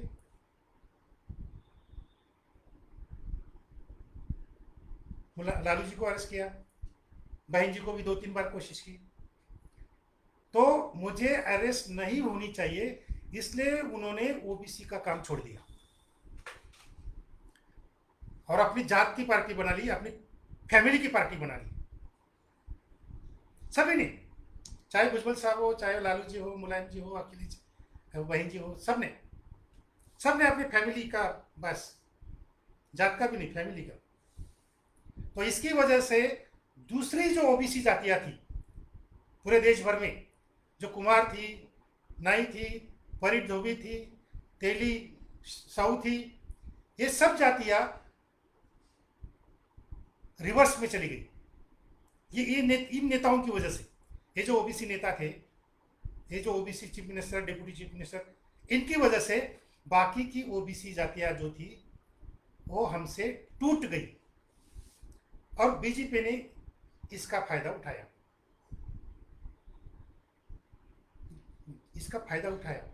और 2014 में जनरल इलेक्शन में ओबीसी को प्राइम मिनिस्टर का कैंडिडेट बना दिया। क्यों? क्योंकि ओबीसी की जागृति भी बढ़ रही थी और ओबीसी का अंदर का पोलराइजेशन भी हो रहा था, जिसको फायदा बीजेपी को मिलने वाला था। तो ये जो ओबीसी लाट थी, एक ओबीसी वेव थी पूरे देश में, 2000 तक वो बन गई थी वो वेव, और इस वेव पर, इस लाट पर उन्होंने मोदी जी को बिठा दिया और ओबीसी को प्रधानमंत्री ओबीसी लोगों ने बना दिया। तो यहाँ से प्रतिक्रांति शुरू हो गई, यहाँ से प्रतिक्रांति शुरू हो गई। कैसे प्रतिक्रांति शुरू हो गई और कैसे आरक्षण खत्म हुआ, क्या क्या उनके प्लान थे, क्या क्या उनके प्रोजेक्ट थे। तो नंबर वन, अभी ये इंपॉर्टेंट बात बता रहा हूं मैं, अभी लास्ट चरण में हम आ गए, आखिरी चरण में आ गए हम। कौन सा चरण? कि आरक्षण खत्म कैसे हो रहा है। तो कैसे खत्म किया ब्राह्मणवादी लोगों ने? नंबर वन, ओबीसी का आरक्षण अगर खत्म करना है तो ये जो क्षत्रिय जातियां है, जाट, पटेल, मराठा, रेड्डी वगैरह, इनको ओबीसी में घुसाना है। अगर जाट, पटेल, मराठा, रेड्डी वगैरह अगर ओबीसी में घुस गए तो कोई भी सच्चा ओबीसी, चाहे वो कुर्मी हो, कुंडी हो, तेली, माली, नाई, धोबी, कोई भी हो, परिट हो, इसको कुछ भी नहीं मिलेगा। सबका सब आरक्षण जाट, मराठा, पटेल लेके जाएंगे और ओबीसी का आरक्षण वैसे ही खत्म हो जाएगा और ओबीसी जागृति भी वैसे ही खत्म हो जाएगी और हमारा जो ब्राह्मण राज है वो बना रहेगा। क्योंकि ओबीसी जागृति अगर खत्म होगी तो फिर से वो ओबीसी जो है वो ब्राह्मण का गुलाम हो जाएगा। वो कावड़ लेके घूमेगा, वो ऑफिसर नहीं बनेगा, वो कर्मचारी नहीं बनेगा, इंजीनियर नहीं बनेगा, वो कावड़ लेने वाला ओबीसी बनेगा अगर ओबीसी आरक्षण खत्म हो गया तो ओबीसी आरक्षण खत्म करने का पहला पैतरा कि जाट, पटेल, मराठा, रेड्डी जैसे क्षत्रिय जातियों को ओबीसी में डाल दो। तो उन्होंने ये किया, महाराष्ट्र में किया, उधर राजस्थान में भी हो रहा है, नहीं हो गया, हरियाणा में कोशिश चल रही है, उत्तर प्रदेश में भी चल रही है जोर से, और ये होने वाला है। प्रतिक्रांति की शुरुआत हो गई, मतलब जाट, पटेल, मराठा, रेड्डी ये ओबीसी के आरक्षण में अभी आ गए समझो। क्योंकि सुप्रीम कोर्ट तो कोई तुमको न्याय देने वाला नहीं है, क्योंकि सुप्रीम कोर्ट में और हर कोर्ट ने, हर न्यायाधीश ने, जितने भी न्यायाधीश है, उन्होंने संविधान को कचरे के डिब्बे में डाल दिया है। ये सब न्यायाधीश लोगों ने संविधान को कचरे के डिब्बे में डाल दिया है और ये सभी न्यायाधीशों ने संविधान को कचरे के डिब्बे में डाल दिया है और अब उनके टेबल पर मनुस्मृति है। और मनुस्मृति के तहत 2014 के बाद जितने भी जजमेंट आए, न्याय नहीं, जस्टिस नहीं, ये जो जज लोग हैं ये जस्टिस नहीं दे रहे, ये निवाड़ा दे रहे, मतलब ये जजमेंट दे रहे हैं, न्याय नहीं दे रहे, जस्टिस नहीं दे रहे, क्योंकि मनुस्मृति को अमल में ला रहे। ये पहला पैतरा था कि जाट, पटेल, मराठाओं को ओबीसी में डालना, तो वो तो अभी हो गया समझो। दूसरा क्या था पैतरा? दूसरा पैतरा तो कांग्रेस ने शुरू कर दिया था। पहले, सबसे पहले मनमोहन सिंह जब प्राइम मिनिस्टर थे, नहीं, मनमोहन सिंह जब अर्थ मंत्री थे, वित्त मंत्री थे, अर्थ मंत्री थे, तो उन्होंने प्राइवेटाइजेशन, लिबरलाइजेशन, प्राइवेटाइजेशन और एलपीजी, ग्लोबलाइजेशन, यल मतलब लिबरलाइजेशन, खुली मार्केट, खुला बाजार। प्राइवेटाइजेशन का मतलब जितनी भी सरकारी कंपनियां हैं उनका प्राइवेटाइजेशन कर दो, लोगों को बेच दो। वो बेच रहे, ये भी बेच रहे, उन्होंने भी बेच दिया, मनमोहन सिंह ने भी बेचे हैं, मोदी जी तो उनका तो ये काम ही है बेचने का। पहले चाय बेचते थे, अभी कंपनियां बेच रहे हैं। तो ये दूसरा पैतरा, अगर आरक्षण खत्म करना है तो बस एलपीजी लगा दो, आरक्षण खत्म हो जाएगा। अभी देखो, बाबा साहब अंबेडकर की पूरी क्रांतिकारी मूवमेंट रेलवे में काम करने वाले एससी लोगों ने उठाई है। रेलवे में आरक्षण था तो रेलवे में बहुत बड़े पैमाने में एससी लोग, बहुत बड़े पैमाने में एससी कैटेगरी के लोग, लिखे पढ़े लोग कर्मचारी बन गए, अधिकारी बन गए, ऑफिसर्स बन गए।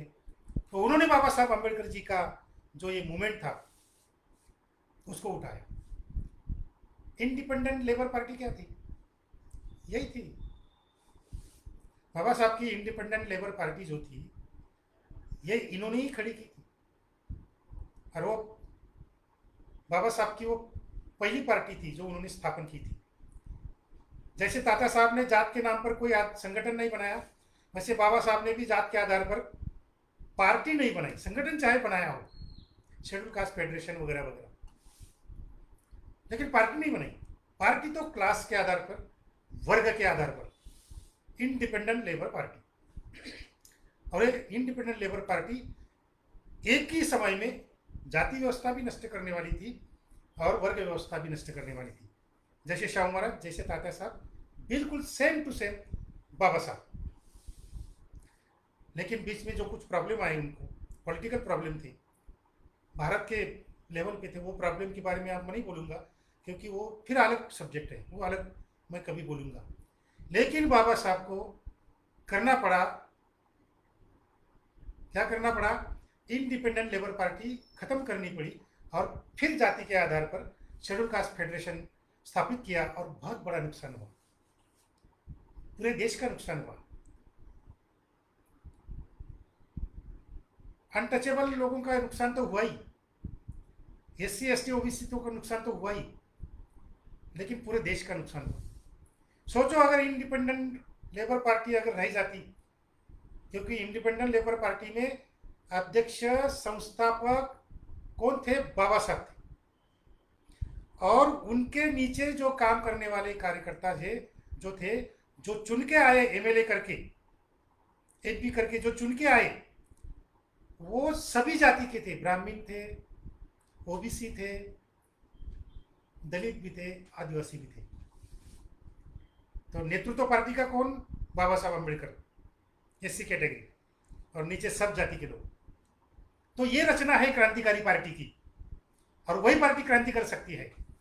ब्राह्मणों के नेतृत्व में इस देश में कभी भी क्रांति नहीं हो सकती, चाहे वो कम्युनिस्ट हो, चाहे वो सोशलिस्ट हो, चाहे वो इधर उधर कहीं भी घुस जाए और क्रांति करने की सोचे, नहीं होगी क्रांति।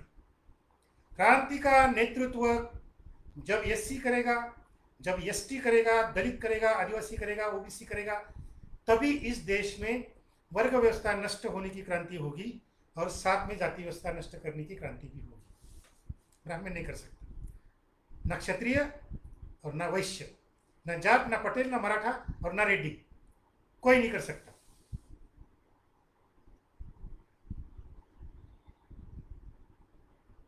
तो ये इंडिपेंडेंट लेबर पार्टी की जो रचना थी, कास्ट,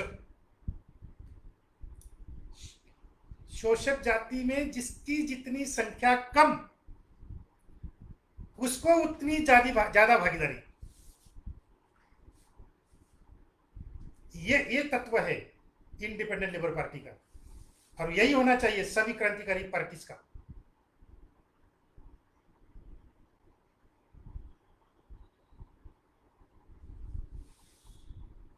तो ये नहीं हुआ, हो नहीं सका, क्योंकि महापुरुष जो होते हैं वो आखिर इंसानी होते हैं और उनको मर्यादाएं होती है, बंधन होते हैं, समय के बंधन होते हैं। सामने जो शत्रु खड़ा है उसको देखकर भी कुछ काम करना पड़ता है, 2 कदम पीछे, 1 कदम आगे। तो स्ट्रेटेजी रहती है, स्ट्रेटेजी के आधार पर धोरण बदलता है। कभी कभी तत्व ज्ञान में भी थोड़ा बहुत बदल करना पड़ता है, किसी दूसरे महापुरुष की भी सुननी पड़ती है। तो अपने अपने जाति के महापुरुषों में बंद मत हो जाइए, दूसरे भी महापुरुष है उनको भी पढ़िए, उनका भी कुछ क्रांतिकारी तत्वज्ञान है तो वो भी पढ़ो, समझो, अमल में लाने की कोशिश करो। जैसे मार्क्स है अभी, तो उनको भी पढ़ना चाहिए। तो ये जो आरक्षण अब खत्म हो गया है, अभी आरक्षण मिलने की बिल्कुल सोचो मत, नहीं मिलेगा आरक्षण। आपको अभी थोड़ा सा रास्ता बदलना है। आप अभी तक तो आप आरक्षण के आधार पर निर्भर थे कि चलो भाई इसकी वजह से कुछ हो जाएगा, अब नहीं होगा क्योंकि आरक्षण ही नहीं। अभी पैतरे बदलने पड़ेंगे। अभी स्ट्रैटेजी बदलनी पड़ेगी, धोरण भी बदलना पड़ेगा, धोरण बदलना पड़ेगा। और आखिरी में बोलता हूं, फिलॉसॉफी भी बदलनी पड़ेगी, तत्वज्ञान भी बदलना पड़ेगा। कितने दिन तक फुले शाहू अम्बेडकर, शाहू महाराज आपके साथ में रहकर आपको मदद करते रहेंगे? वो भी इंसान थे, उनको भी मृत्यु है, और मृत्यु के बाद जो समाज आगे जाता है तो बहुत कुछ बदलाव होते जाते हैं। तो आज कोई समस्या आ गई तो क्या हम बाबा साहब का किताब देखकर कहेंगे या खुद के दिमाग में कुछ नहीं है? सिर्फ महापुरुष। और क्या कहा महापुरुषों ने? जन्म जन्म तक बस हमको ही मानते रहो, ये कहा महापुरुषों ने। जो महापुरुष ने नहीं कहा वो आप लोग मानते हैं, और जो उन्होंने कहा कि भाई अपनी सत्सद विवेक बुद्धि से काम करो, महामानव गौतम बुद्ध जी ने भी कहा, इंस्टिंक्ट अपना जो सत्सद विवेक बुद्धि है, अपना विचार जो है सबकी सुनो, अपनी करो, ये बुद्ध का नारा है। ये बाबा साहब ने कहा था, ये तात्या साहब और शाहू महाराज जी ने भी कहा था, लेकिन हम मानते नहीं। तो ये भी बहुत बड़ी, सबसे बड़ी वजह है हमारी कुंठितता। इसकी वजह से आरक्षण खत्म हो गया, क्योंकि हम जागरूक है भी तो क्या करते हैं, बस फेसबुक पे बैठ गए और क्रांतिकारी 4 पंक्तियां लिखने लगे, बस हो गया क्रांतिकारी काम, हो गया। अभी कुछ काम करने की जरूरत नहीं, बस फेसबुक पे लिख दो 4 पंक्ति, ब्राह्मणों को गालियां दे दो, इसको गाली उसको गाली, ये हरामखोर, ये नालायक, बस इतना लिख दो, हो गया काम। फेसबुक पर, व्हाट्सएप पर।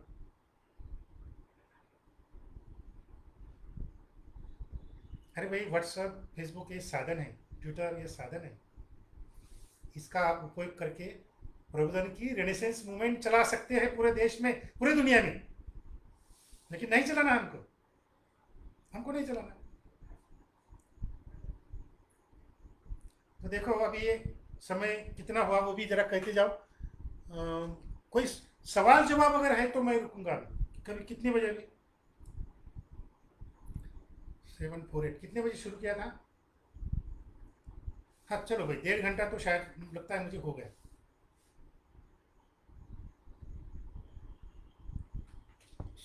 तो सवाल जवाब अगर कहें पूछेंगे, तो सवाल में अगर पूछेंगे तो जवाब में कुछ नए नए मुद्दे, नए नए सिद्धांत और नए नए एक्शन प्रोग्राम आपको मिल सकते हैं।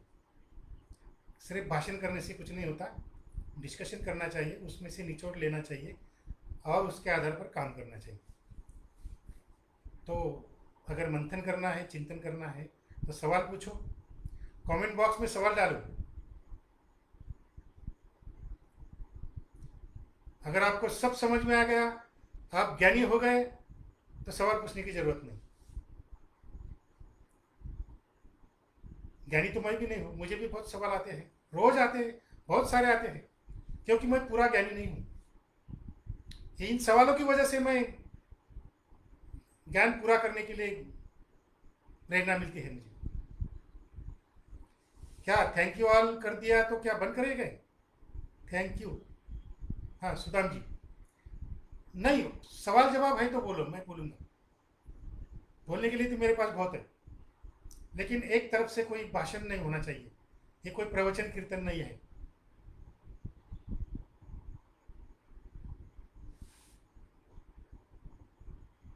तो आरक्षण को बचाना है तो आपको नए सिद्धांत, नए पैतरे, नए डाउपेच, धोरण, तत्वज्ञान पूरा बदलना पड़ेगा चिंतन मंथन के माध्यम से। और उसके लिए मैं लिख रहा हूँ, मेरे जो बहुजननामा है वो मैं 2 साल से लिख रहा हूँ बहुजननामा, और उसमें मैं SC ST OBC को यही बात बोल रहा हूँ कि आपको बदलना है, बदलना पड़ेगा, तभी तो जाति व्यवस्था खत्म होगी और वर्ग व्यवस्था भी खत्म होगी। नहीं तो पेशवाई फिर से आ गई है, हमारे सर पे बैठ गई है, संविधान कचरे के डिब्बे में फेंक दिया गया है और मनुस्मृति टेबल पे आ गई है। आप भी नहीं बदलोगे तो केवल अनटचेबल नहीं, सब बहुजनों के गले में मटकी होगी और पीछे झाड़ू होगा। सब SC ST OBC के गले में ये मटका होगा मिट्टी का, और पीछे झाड़ू लगाने के लिए पीछे झाड़ू बांध देंगे सबके, SC ST OBC सब। तो ये सब होने वाला है। आपको ये सच नहीं लगता होगा, लेकिन सच तो है, हो रहा है। आरक्षण खत्म करने का मतलब यही है। संविधान को कचरे के डिब्बे में डालने का मतलब यही है। देखो, जब बौद्ध क्रांति हो गई थी 2000 साल पहले, पूरा भारत बौद्धमय हो गया था, वर्ण व्यवस्था खत्म हो गई थी, और GDP समझो कि उस वक्त तो कोई GDP गिन नहीं सकता था, लेकिन कुछ लोग कहते हैं कि 32% GDP भारत का, पूरे भारत का। तो बौद्ध धर्म क्रांति के वक्त तो आर्थिक क्रांति हो गई, सामाजिक क्रांति हो गई, समता की क्रांति हो गई, मार्केट की क्रांति हो गई। तुम्हारा 10 गुना ज्यादा पैदा हुआ माल पूरे यूरोप तक जाता था, रोमन वगैरह उधर। तो ये क्रांति थी, बाजार की क्रांति। वो सब क्रांति बौद्ध धर्म ने की। और उस वक्त लोगों को लगता था कि अभी ब्राह्मणवाद खत्म हो गया, अभी ब्राह्मण फिर से नहीं उठेगा, ब्राह्मणवाद खत्म हो गया है। तो भाई लो, धम्म खत्म हो गया, वो क्रांति भी खत्म हो गई, और ब्राह्मणवाद आ गया, जाति व्यवस्था आ गई, पेशवाई आ गई। अगर उस वक्त किसी ने बोला होता, धम्म क्रांति के वक्त, कि जागो, OBC ब्राह्मणवाद आ रहा है, फिर से पेशवाई आ रही है, ऐसा अगर किसी ने बोला होता तो लोग उसको मारते, उसको मूर्ख बोलते। अरे कितना मूर्ख है तू, इतनी बड़ी धम्म क्रांति हो गई, अब कहाँ से ब्राह्मणवाद आएगा।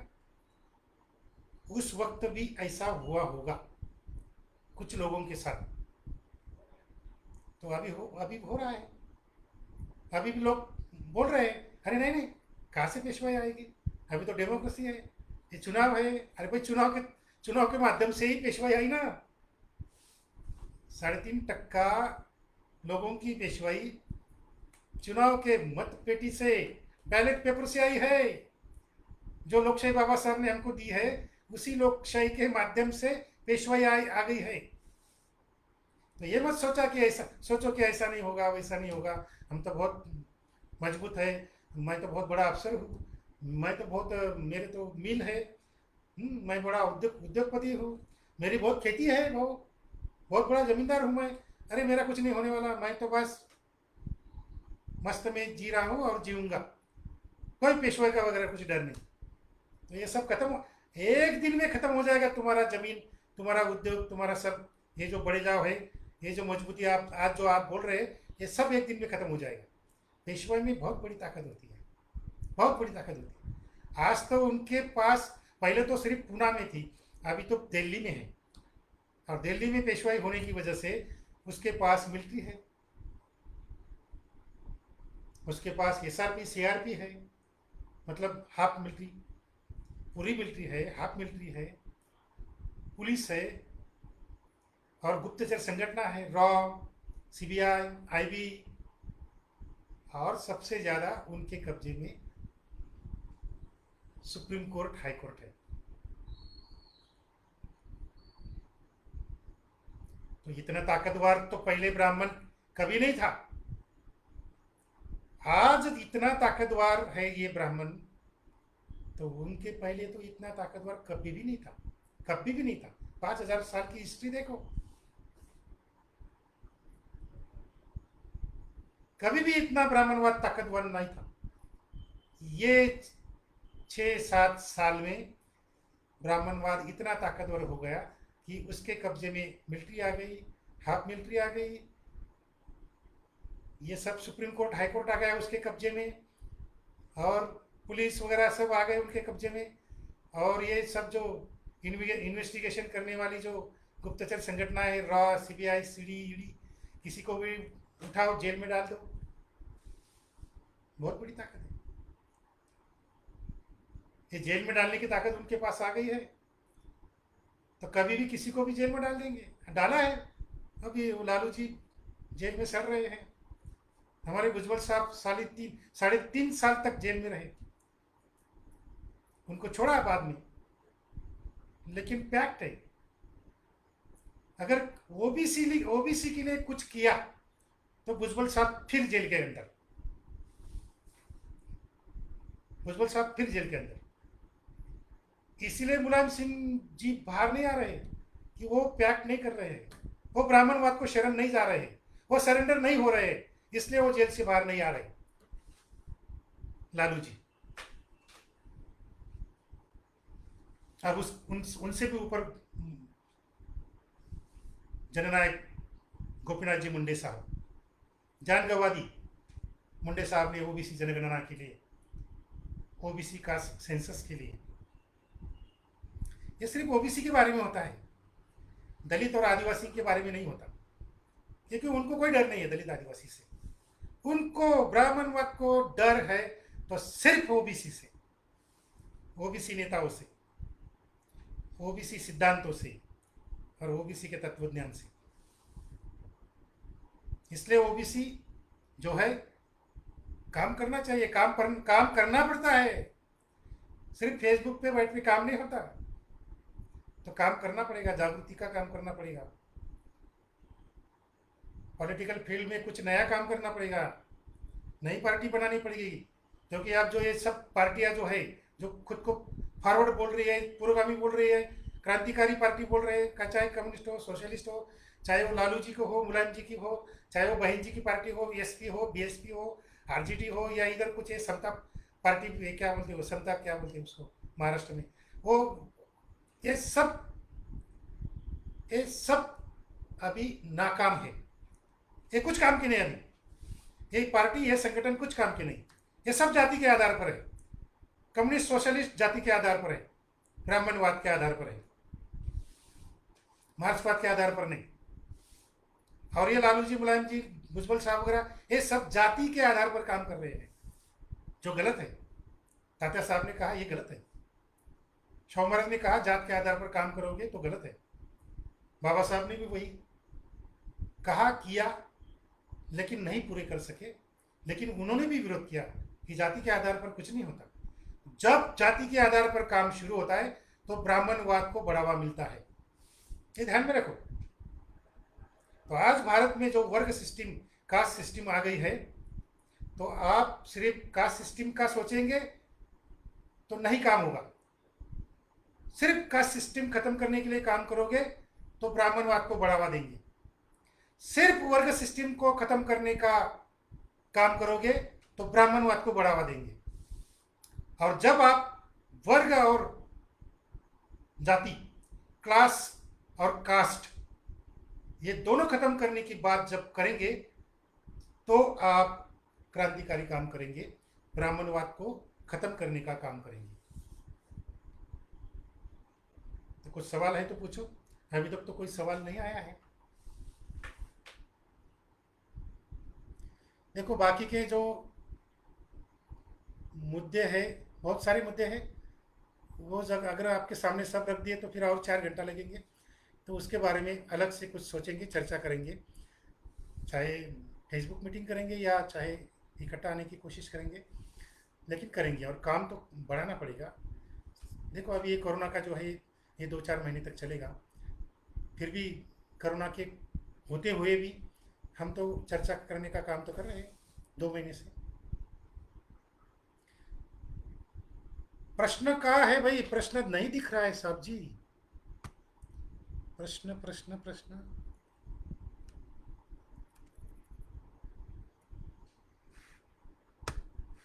प्रश्न किधर है?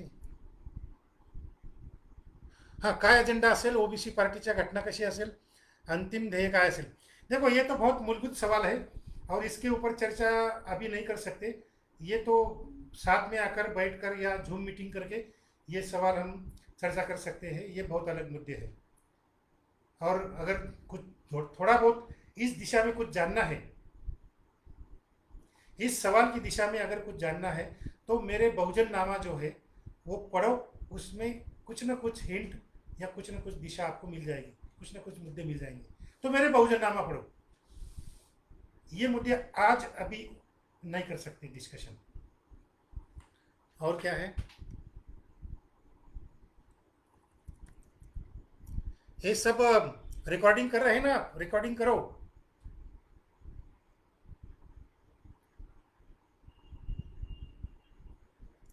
देखो, जाति के आधार पर अभी काम मत करो भाई।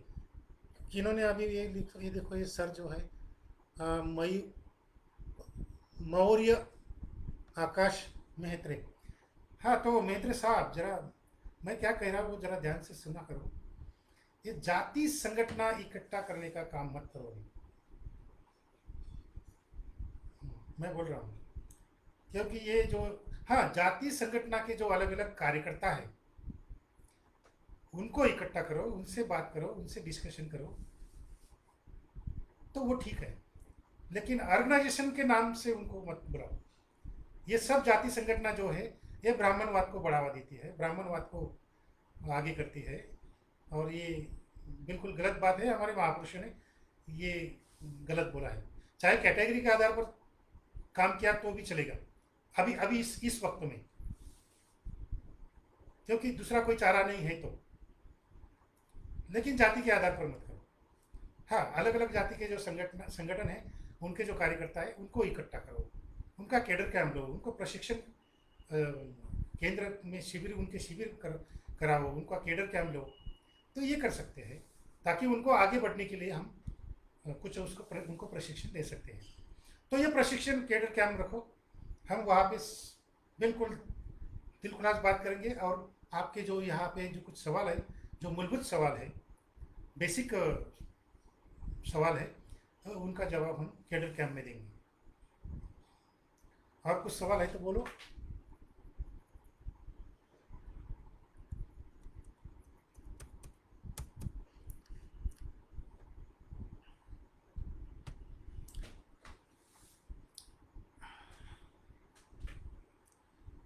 हाँ, आंखें तो खुल गई है।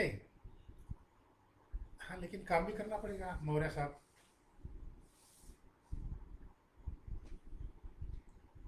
स्क्रीन समोर नाही का रघुनाथजी? महाले साहेब, स्क्रीन दिसत नाही का साहेब तुम्हाला? जरा कमेंट बॉक्समध्ये टाका, काही प्रॉब्लेम असेल तर कमेंट बॉक्समध्ये टाका। रघुनाथ जी महाले बहुत बड़े अफसर थे, पुलिस अफसर, अभी ओबीसी का काम कर रहे हैं, ओबीसी ऑर्गेनाइजेशन का काम कर रहे हैं, बॉम्बे में रहते हैं। हमारे साथ बहुत अच्छे लोग जुड़े हुए हैं, महाले साहब है, मेहत्रे साहब है,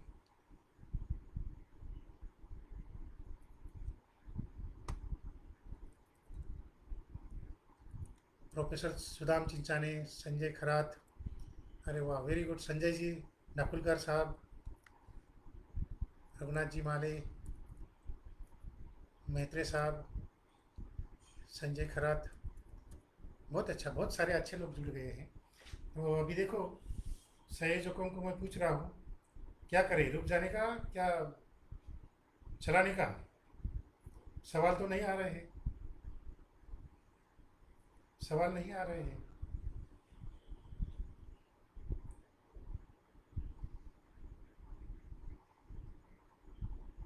यही अगर दलित प्रोग्राम होता तो बहुत सारे सवाल आते। एक ईजी नहीं आता ये सब। दलितों को जो संघर्ष करना पड़ा, संघर्ष कर रहे हैं, स्टडी करना पड़ता है, मंथन चिंतन करना पड़ता है, तो ओबीसी को तो वो करना है। इसके वो नहीं किया तो सवाल कहाँ से आएंगे? स्टडी तो करना ही है, अलग अलग किताबें पढ़ना है, फुले शाहू अम्बेडकर, मार्क्स, ये सब बेसिक फिलोसोफर है, उनका पढ़ना चाहिए। बेसिक फिलोसोफर जितने भी है दुनिया में आज तक, उनको सबको पढ़ना चाहिए, और समाज में उनके आधार पर प्रबोधन भी करना चाहिए। पॉलिटिकल फील्ड में, सोशल फील्ड में, इकोनॉमिकल फील्ड में, ये सब महापुरुषों के विचार कैसे हम इम्प्लीमेंट कर सकते हैं, ये भी सोचना चाहिए।